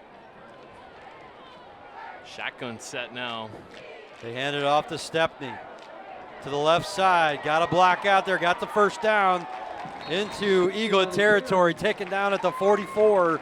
Another nice run. Dakota has it first down and 10. And we'll give Gabe Mata the credit. Wide receiver out there blocking, allowing that edge to get sealed and allow Stepney to run around it. Oftentimes Stepney outruns his blocks. He's going to get it again. This time he's going to go up the middle with it. A pickup of about 3 yards. 3 minutes to go here in the third quarter. We'll bring up second down at about 7. Gain about 4 on the play, and that'll bring up 2nd and 6 for the Cougars. Dakota methodically putting a nice drive together here after the Eagles scored that last touchdown on a big play. A lot of punch, counter punch here. Is kind of get the sense that both teams have really settled into the groove. Fake handoff that time. Drosky off his back foot, dropped, incomplete.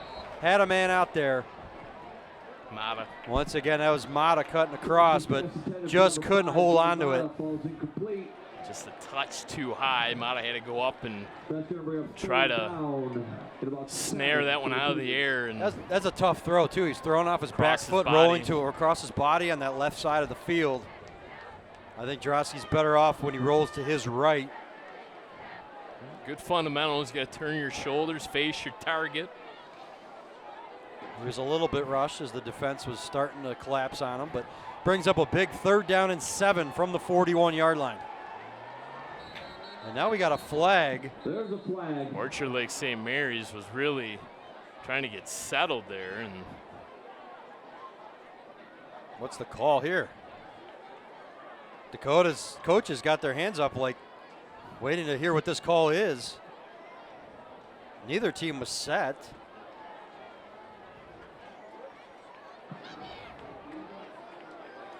No flag on. It's going to be a timeout. No penalty on the flag with that flag thrown. They pick it up.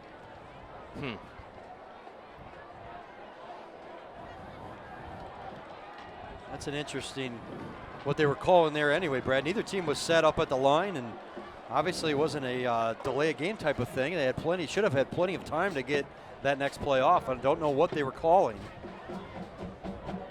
Kind of look at the terms of the size of the Dakota sideline, and obviously Dakota, one of the largest public high schools in the state of Michigan. Orchard Lake St. Mary's, 50 guys came out for the team this year, up from 39, so coach really happy with the turnout. Orchard Lake St. Mary's, founded in 1885 on Detroit's east side, Polish American boys to train for the priesthood. The school moved to the campus of the former Michigan Military Academy on the shores of Orchard Lake in 1909 and is still there today. Absolutely a beautiful campus, Jason. So 3rd down and 7. Drosky under pressure, maybe looking for a screen. Backpedaling, this can be, that's a backwards pass, isn't it? I'm not sure, but there was some contact out there now, and there's a Dakota player down, and that's Stepney. Lance Hilly, I believe, really applied a lick on Stepney. Stepney pops up, and he's asking the referees for some clarification because he thinks he got drilled illegally, I think. Either way, they're not going to throw a flag here, and it's going to be 4th down. And Orchard Lake St. Mary's sidelines got to be asking why that wasn't intentional grounding. Well, both sides, I think, got a beef on that one because Stepney, I think they were looking at him in space trying to set up that screen, and he got hit before that ball was even released. So you got to wonder why there wasn't a call made on that contact. But either way, it's 4th down and 7 now. Dakota looking to punt and pin Orchard Lake St. Mary's inside their own 10-yard line. Good snap, hold. Kick is away. They won't touch it. It's going to bounce and take a Dakota hop. Keep going. Down just outside the 5-yard line to about the 6. A beautiful punt. And St. Mary's has got lousy field position to start this next possession with 2:10 left to go here in the 3rd quarter. We talked about all the success that Orchard Lake St. Mary's has had, 13 state championship game appearances, those 7 state titles. They have sent 12 players to the NFL, including Pro Bowler Allen Robinson, playing for the Chicago Bears, a Penn State product. The most notable alum out of Orchard Lake St. Mary's. So 1st down and 10. Inside handoff goes to the fullback. Got a little bit of running room, but then finally taken down after a short pickup. Once again, out of that fullback position, Anthony Anton. And now this is where in the game, Brad, you're going to see that battle of attrition. Who's in better shape now to start the season?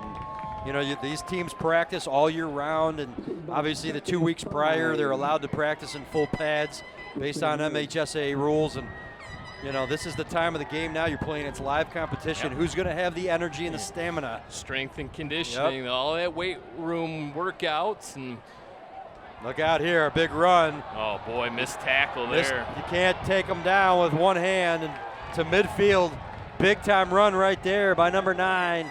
Lance Hilly. He got some room, and a couple Dakota defenders just tried to arm tackle him, and you're not going to be able to do that. A big gain there for Orchard Lake St. Mary's, and they're in business here at midfield. That's going to put the Eaglets at midfield, 1st and 10. I'm sure that the coaching staff at Dakota not thrilled with the tackling technique on that play.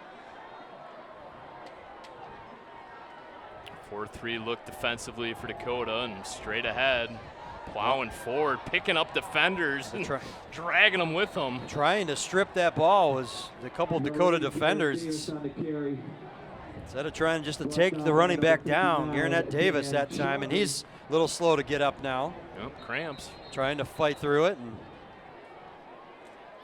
he's stretching out that left leg. Right on cue, I had mentioned it. It's a battle of attrition. These running backs can do it in practice, and they can do it against their own team. But when you start getting hit play after play after play, eventually that can wear you down.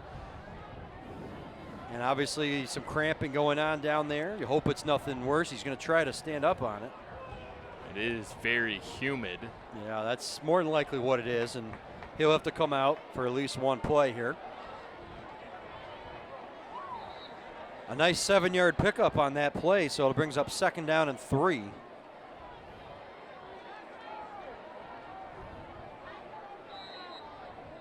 Starting to see slowly some of those arms up on the hips for both sides.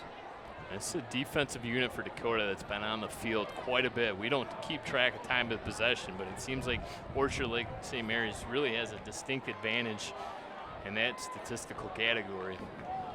Quarterback keeper. They don't hand it off. He picks up the 1st down, taken down at the 39-yard line of Dakota. Grant Henson on the keeper. And that's what's so tough about this offense that they run. They've got 3 running backs back there, and you go any one of them, and then the quarterback just keeps it and jumps forward for 3 yards to pick up the 1st down. Henson's a former linebacker, so you know he's not afraid to get his nose dirty, and he just lowers his head and picks up the necessary yards to move the chains and keep the clock running and pick up the 1st down. Orchard Lake St. Mary's come in and just ready to battle Dakota here tonight. Give them all the credit in the world. Henson hands it off once again this time. Nice run. That's number 9, Lance Hilly once again.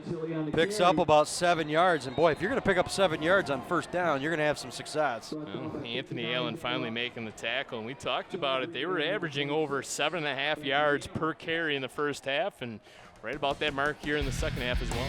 Well, that's the end of the 3rd quarter. So we'll see what happens with this drive as we come back. Stay with us. We'll be back in a few moments for the start of the 4th and final quarter.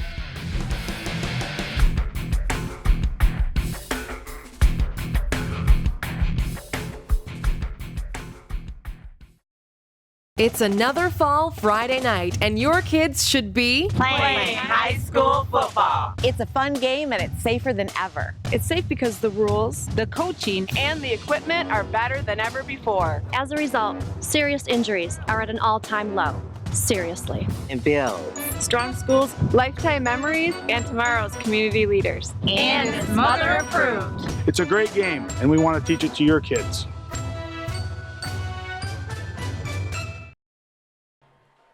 Welcome back here on Macomb Township Government Access. Start of the fourth quarter here between Dakota and Orchard Lake St. Mary's. We are tied up at 14 and a second down and 5 coming up here for the Eaglets.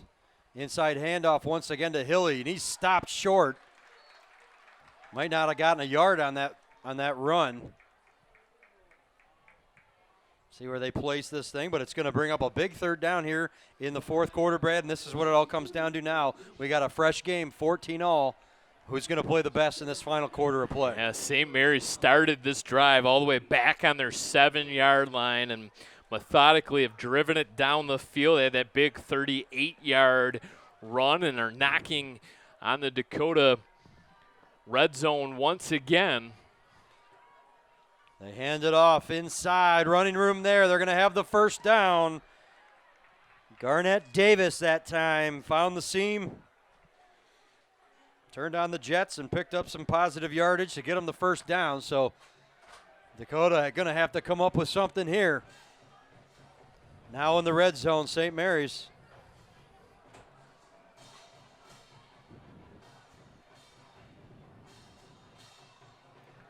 Just really a simple game plan here for St. Mary's. That wishbone offense, just running counters and Lance tosses. Hilly on the, excuse me, Brad, on the left side, Lance Hilly takes that carry for about 6 yards.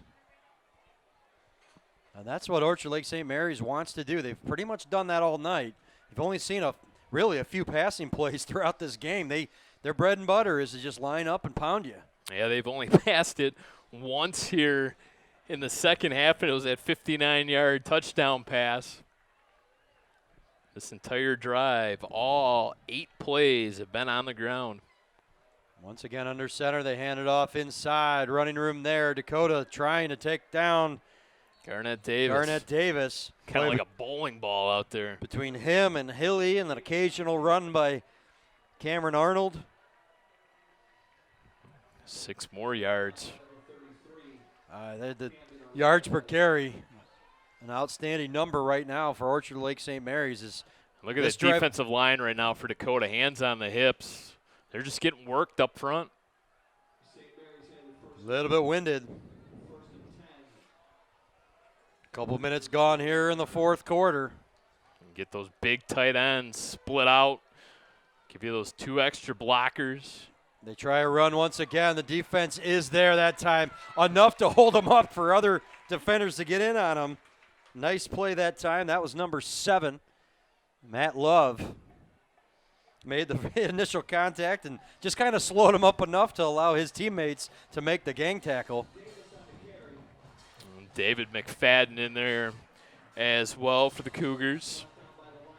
No gain on that play, so second down and 10 to go. They can pick up a first down, Brad, here before getting to the end zone. So it's not quite a goal-to-go situation. Able to gain the 2-yard line would give them the first. Fake handoff, looking end zone. Got a man out there, incomplete. Great coverage. You had 2 defenders out there. You had Love and DeJavion Stepney, both in coverage. I'm looking for the tight end again. Vukanai. So now that brings up a third down and 10. And of course, if you remember, Brad, that Orchard Lake St. Mary's did miss a field goal earlier in this game. So gotta wonder if this is 4-down territory or if they try it again. And that breeze we've talked about seemingly all night long, it's still pretty steady for being this late in the night. It is a pretty strong breeze right into Orchard Lake St. Mary's. And it's blowing from right to left, so you got to keep that in mind if they're going to try to, if they don't pick up this first down. Out of the shotgun this time. Henson rolls out, off his back foot, fires incomplete. coverage that was there for Dakota all over the field. So now we will get the answer to that question. What will they do?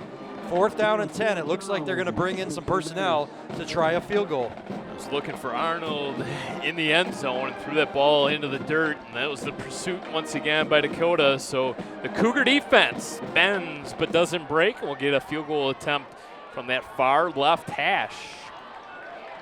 And it'll be about a 28-yard field goal attempt. Crowd getting a little loud now. They know how much this means. 9:06 to go in the game. Snap is low, kick is up, and the officials say no good. It went wide left once again. So Dakota dodges another bullet. Has 2 missed field goals. Keep this thing locked up at 14, Brad. Now that gives Dakota another opportunity with 9:01 left to go. Well, you look back on this game, Brad, there was mistakes from both teams, but really those 2 missed field goals that were not extraordinarily long chances. You said 28-yard attempt on that one. With this high wind, obviously, they just couldn't keep it straight enough inside those uprights, and Orchard Lake St. Mary's otherwise would have a 6-point advantage right now. And the snap just a little low into the ground. The holder had to get that ball placed and spun, and kicker missing both of his attempts wide left. So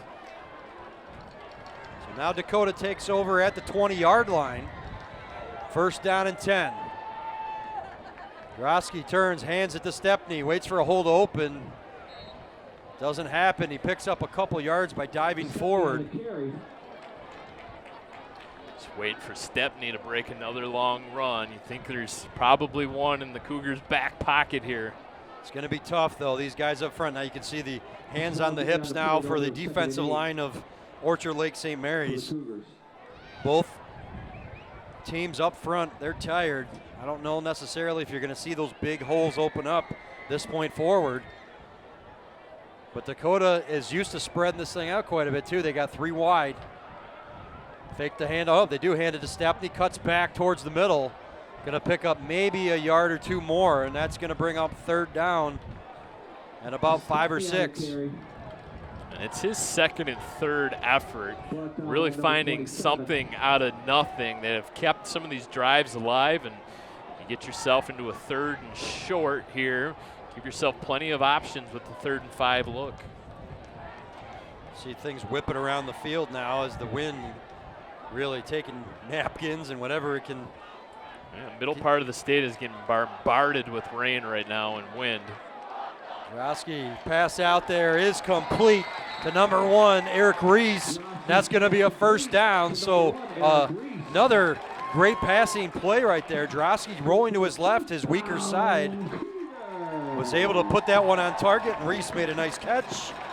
And a 1st down for Dakota. Eric Reese, one of the really good wide receivers for Dakota. I haven't really called his name much. Drosky hasn't had to throw the ball a lot here in the 2nd half, but Reese coming back for that football, knowing his quarterback was kind of being harassed there.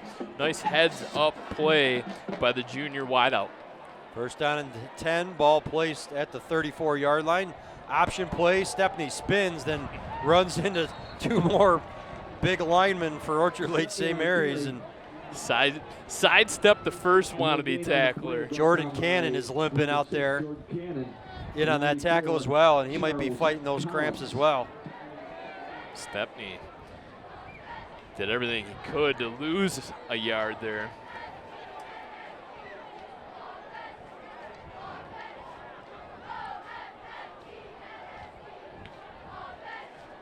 Clock just continues to tick down. 2nd down and 11. It was a 1-yard loss on that run. And now we got a flag. There's a flag on the field. Let's see what we got here against Dakota. Dakota obviously with more penalties in this ball game. That was another substitution infraction. Probably too many men on the field. Now they'll send Eric Reese off. So a 2nd down and 11 turns into a 2nd down and 16. A lot to work on in between now and next week.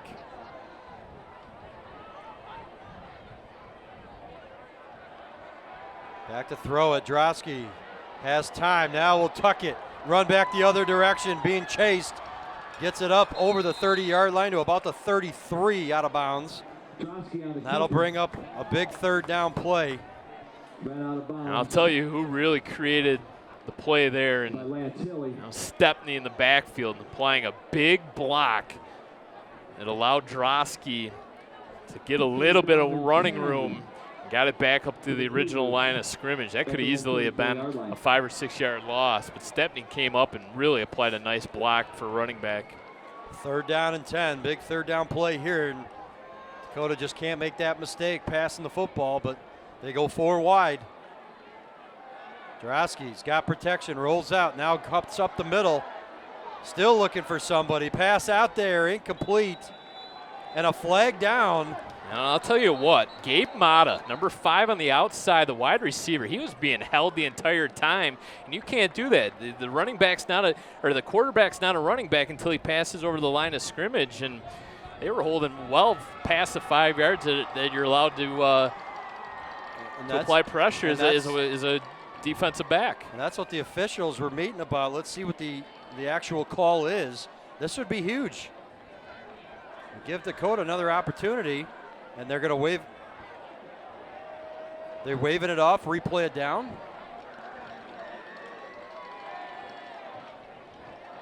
But they're going to just wave it off entirely. It's going to bring up 4th down. So they picked up the penalty flag and said there was no penalty. Dakota will be forced to punt here now on 4th and 10. That'll be an interesting play to look back on. Is Mata on that far side? I thought he was being held. Of course, the officials huddled on that far side, and sometimes that can be an advantage for the team over there as they try to chirp in the ears of the officials. But this punt goes out of bounds inside the 30-yard line. So the Eaglets will start off with pretty decent field position. 5:54 left to go in the game, Brad, and we are still tied up at 14. Should be in for an exciting finish. We talked about one of these teams blinking, and both teams obviously have big play capabilities, as we've seen some long runs and a couple really long passing plays. And just got to think defensively, one of these teams is going to break down and give up that home run. So 1st and 10, ball placed actually at the 31-yard line of the Eaglets. They turn and hand it off inside to the fullback. A little bit of running room right there. That's Anthony Anton. Actually spun, picked up another yard maybe, so we're going to place this thing at about the 35. Actually the 36-yard line. So a nice pickup of 5 yards on 1st down, brings up 2nd down and 5.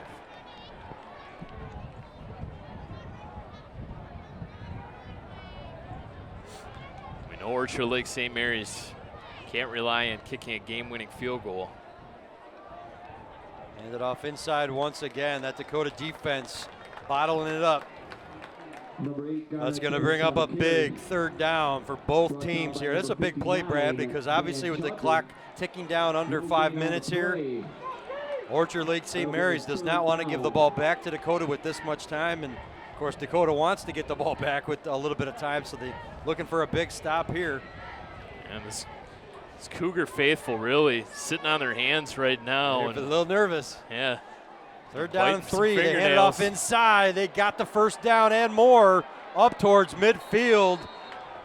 Anthony Anton just lowered his head and used that big body to rumble forward.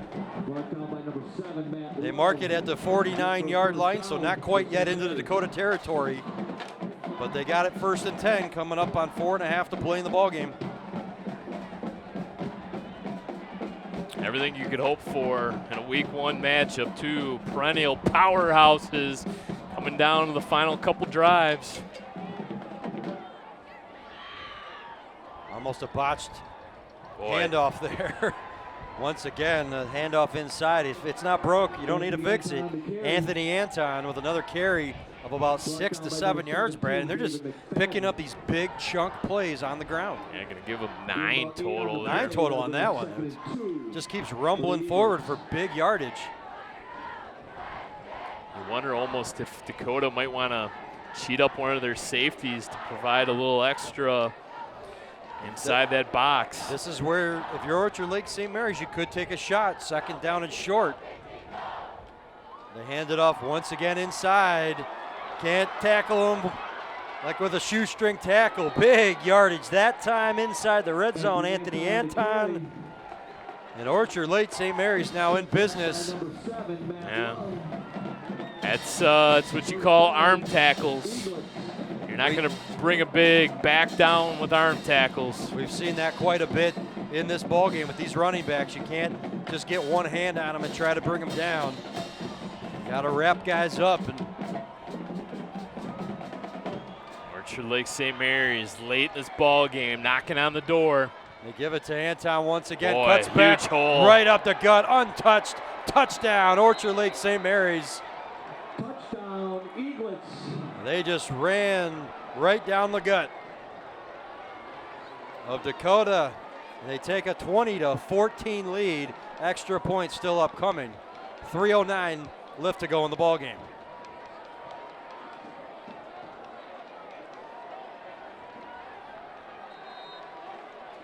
This has been an adventure too, Brad. The kicking game tonight for St. Mary's. See if they can get this extra point through. Kick is up, and it is good. So it is a 7-point lead, 21-14 for the visitors. Dakota's going to have 3:09, Brad, and obviously 4-down territory to try to make something happen and get down into their end zone to tie this thing up. 69 yards on 6 plays, all of them runs by Orchard Lake St. Mary's, and Cougars all of a sudden really going to have to dig in deep and get it done with their offense, and it's really been hit or miss for Dakota offensively here tonight. They've had a couple big pass plays, a couple big runs, but really sustained drives haven't been easy tonight for the Cougars. What Dakota needs here is a big return.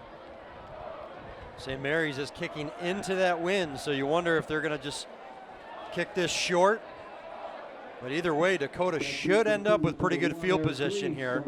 Love, Duff, and Eric Reese, the 3 back for Dakota. Tommy Doman, number 19, the kicker, going to try to kick this one away. We'll see what they decide. They've kicked it short, but into the wind. This is advantage Dakota. He tries to kick it long. It's going to go all the way to the goal line. What a kick. Being brought out over the 10-yard line by Love. He's taken down at about the 13. Love was able to catch that ball before it crossed over the goal line, and you just know he was trying to make up a big play there on special teams, and maybe not the wisest decision to bring that ball out. Kind of lose 7 yards in that exchange. That's a big special teams play by their kicker as well. I mean, obviously we were talking about maybe kicking it short, but Doman just drilled it into the wind and got it to at least the goal line. we saw him drill one right through the uprights on the one kickoff. He had the wind to his back on that one, but clearly he's got a leg. Drosky rolls out to his right, looking to throw the ball. Got a man out there, incomplete. Through the hands that time of Eric Reese. That'd have been a big pickup. Eric Reese was open. A little bit of timing route, a lot of design rollouts for Zach Drosky, getting him out of that pocket and on the move. And Dakota has 2 timeouts remaining. So if they can't pick up a first down, more than likely would punt this ball away and play defense and hope that they could use their timeouts and stop Orchard Lake St. Mary's, but I'm sure they would. Big Board has them with 1 timeout left. Now that just changed. There was 2 up there a moment ago. Well, they used one early on defense in the 3rd quarter. Either way, they got to get something done. Drosky looking to throw the ball out to his right. Pass high, incomplete. Out of reach of the outstretched arms that time of Gabe Mata. And that'll bring up 3rd down and 10. Dakota's got to pick up something here and allow themselves on 4th down to do something. 3rd down for the Cougars. Throwing the incomplete pass on first down really kind of puts you behind the sticks, so to speak, and really forced you to go through another pass play there on 2nd down and 10. And Drosky was asked to throw to that far side of the field. That's a long pass for a quarterback making his first varsity start. Crunch time now for the Cougars. 3rd down and 10. Drosky takes the snap. Set the throw. Fires over the middle. Incomplete. Intercepted off the hands of number 11, Trevor Duff, into the end zone. A pick 6. A disaster for Dakota. Touchdown, St. Mary's. Wow. Lance Hilly picks off the pass from Drosky. Number 9, Lance Hilly. Runs it into the end zone. And that's an exclamation point right now for Orchard Lake St. Mary's. And like I said, disaster for Dakota. That pass was there, went off the hands of Trevor Duff as he was trying to corral it. Got knocked up into the air, and lucky bounce that time for the Eaglets. And they now will have a 2-score lead, and the pressure really on now for Dakota. And there's number 50 again, slow to get up, Luke Whalen, and really struggling with cramps or a leg issue. He can't even put any pressure on that foot. He's trying to. Limping off the field, but looking to say, Brad, now you just got to hope that you can strike quick on offense and give yourself a chance. But really, time going to work against Dakota here. 4th interception thrown on the night. That one obviously not Drosky's fault as it went through the hands of Trevor Duff. Tough break there for the Cougars. And kick is up, and it is good. Orchard Lake St. Mary's has a 28-14 lead with 2:46 left to go in the ball game. Credit Orchard Lake St. Mary's. They have rebounded nicely from a very difficult season. A season ago, they'd lost 3 straight in this series against Dakota, coming in here in a true road game. Really have stunned the crowd in attendance. Well, we'll get to see how they rebound. We talked about it. We'll be right back here next week for a game against Fraser, and obviously playing down in the MAC. They're, at least on paper, I said, the MAC red teams are generally the big favorites in those games. But we'll see what Dakota does to clean up those penalties and some of their offensive woes, so to speak, moving into next week. But give Orchard Lake St. Mary's credit. They've played an outstanding ball game, and really they set the tone from the very beginning. Oh yeah, that first drive an 80-yard drive for a touchdown really shocked Dakota, and Dakota was really on their heels until later in that ball game. But even trailing 14-7, St. Mary's comes back and 21 straight points. Scores 3 straight touchdowns. And this one picked up at the 10-yard line. Some running room there. Out to the outside, a big return, still on his feet. Look out! Exactly what Dakota needed. Nope, they're going to bring it back. They're going to bring it back, Matt Love. But there is a... he stepped out of bounds at the 47. 47-yard line. They're bringing it back. It's not a score, however. That is what they needed one way or the other, a good return. And now they're in business with time left to try to get into the end zone and get this within 1 score. And that's exactly what Love was trying to do, the kickoff before. He was trying to make a big special teams play. Wow. Nearly broke one here, but just stepped out of bounds on that far sideline. What a heartbreaking transition. You go a pick 6 on one side and then immediately come back and think you score on a kickoff return. And that would have been a huge play for Dakota because they would have been able to kick the ball away and try to stop them on defense with 2.5 left. Now they're really backing up the chains. I thought they said he stepped out on the Orchard Lake St. Mary's 47, and they're placing the ball at the 34-yard line of Dakota. So that is a big turn of events there. Now Dakota's got 2.5 minutes. Let's see what they can come up with. Now they're going to take their final timeout, or did Orchard Lake St. Mary's call it? That'll come from the defensive side. They don't want to make any mistakes here and allow a big play. They know Dakota's going to throw it here. Not really a situation that they're going to run the ball. However, you do have Javion Stepney in the screen game. They can run a play or two like that. So you got to be wary of it. Not sure the defensive line's going to bring much pressure here. They're probably all going to fall back and play prevent. Yep. Orchard Lake St. Mary's, they're going to talk about starting out your season with 2 true road games. They're going to go down to Indiana next week and play an Angola team before coming home to play Chandler Park, Walled Lake Western, another non-conference game before getting into that heart of the Catholic League Central.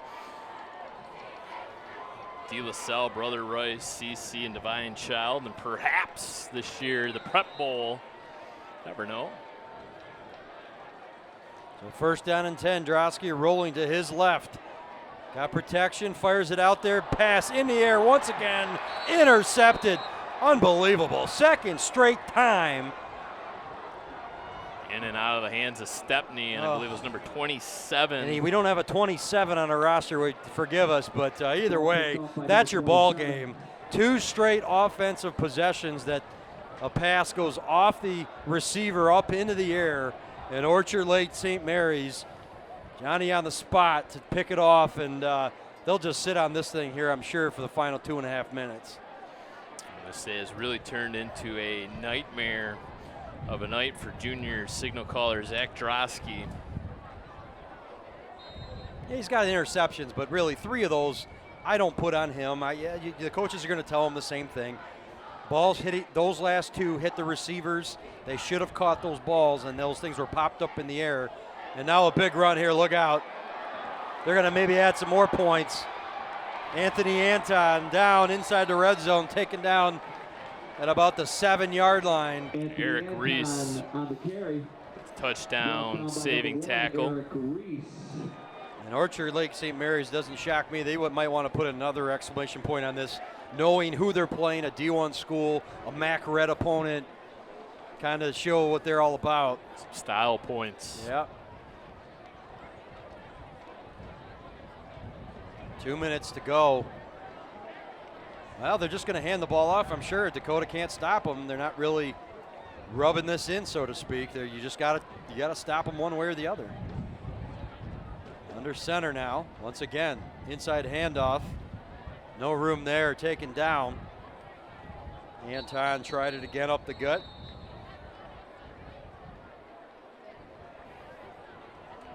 Tackle made by Anthony Allen, one of the senior captains. So Dakota takes a timeout.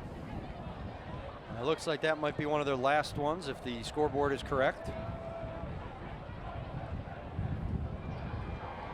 The OLSM chants begin. In the student section over there on the Orchard Lake St. Mary's sideline.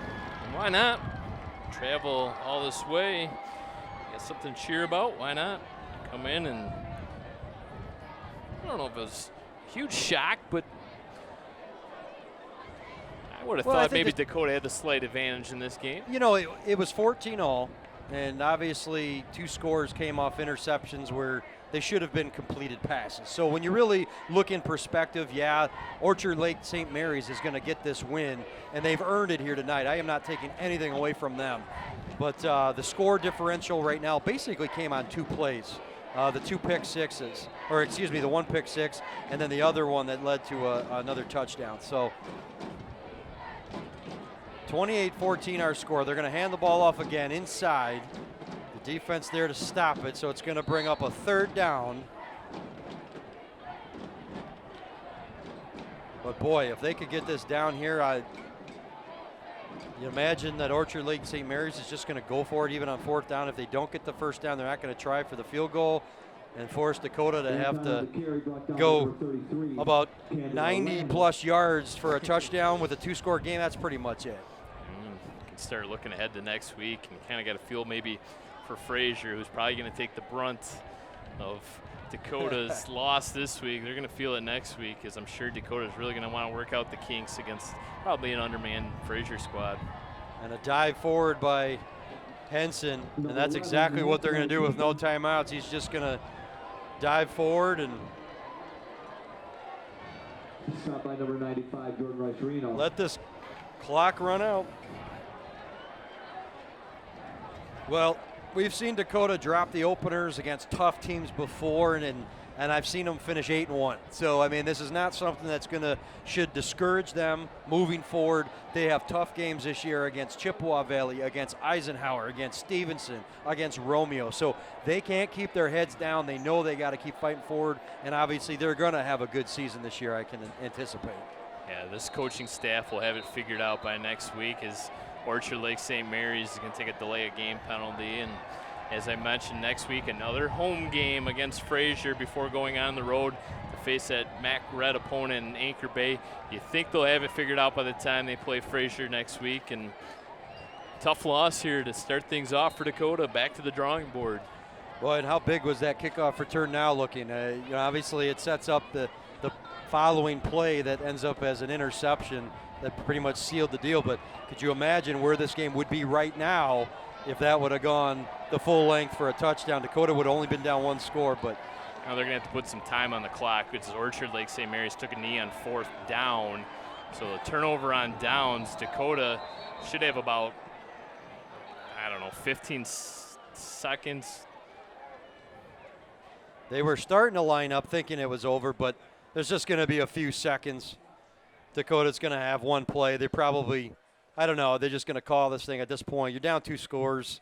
You're not going to be able to come back. I think the coaches are saying just line it up, let's go. So that is going to be the end of the game. Your final score, Orchard Lake St. Mary's. They put 12 seconds up. They did, but they're not going to run a play here. Dakota's throwing up the white flag on this side of the field. So 28-14 the final score. Brad, once again, your final thoughts on tonight's game. All the credit in the world to Orchard Lake St. Mary's. They made the plays when they needed to. That big pick 6 was the difference in the ball game as they scored the last 21 points of this ball game to come back and win it. Credit up to the Eaglets, and tough pill to swallow here tonight for the Cougars as they drop a tough one here at home, week 1. Back to the drawing board and bring on Fraser. Well, we remind everybody we'll have upcoming broadcasts for Dakota football as well as some of our other teams here in Macomb Township. Check out our YouTube channel. You can get alerts for when we post upcoming games, but we'll be here next week for a game Dakota against Fraser, so keep an eye out for that one. Once again, final score 28-14, Orchard Lake St. Mary's on top of Dakota here tonight. Thank you so much for watching. For my broadcast partner Brad Fetters and the rest of our crew here at Macomb Township Government Access, thank you again for watching. We'll see you next time. So long.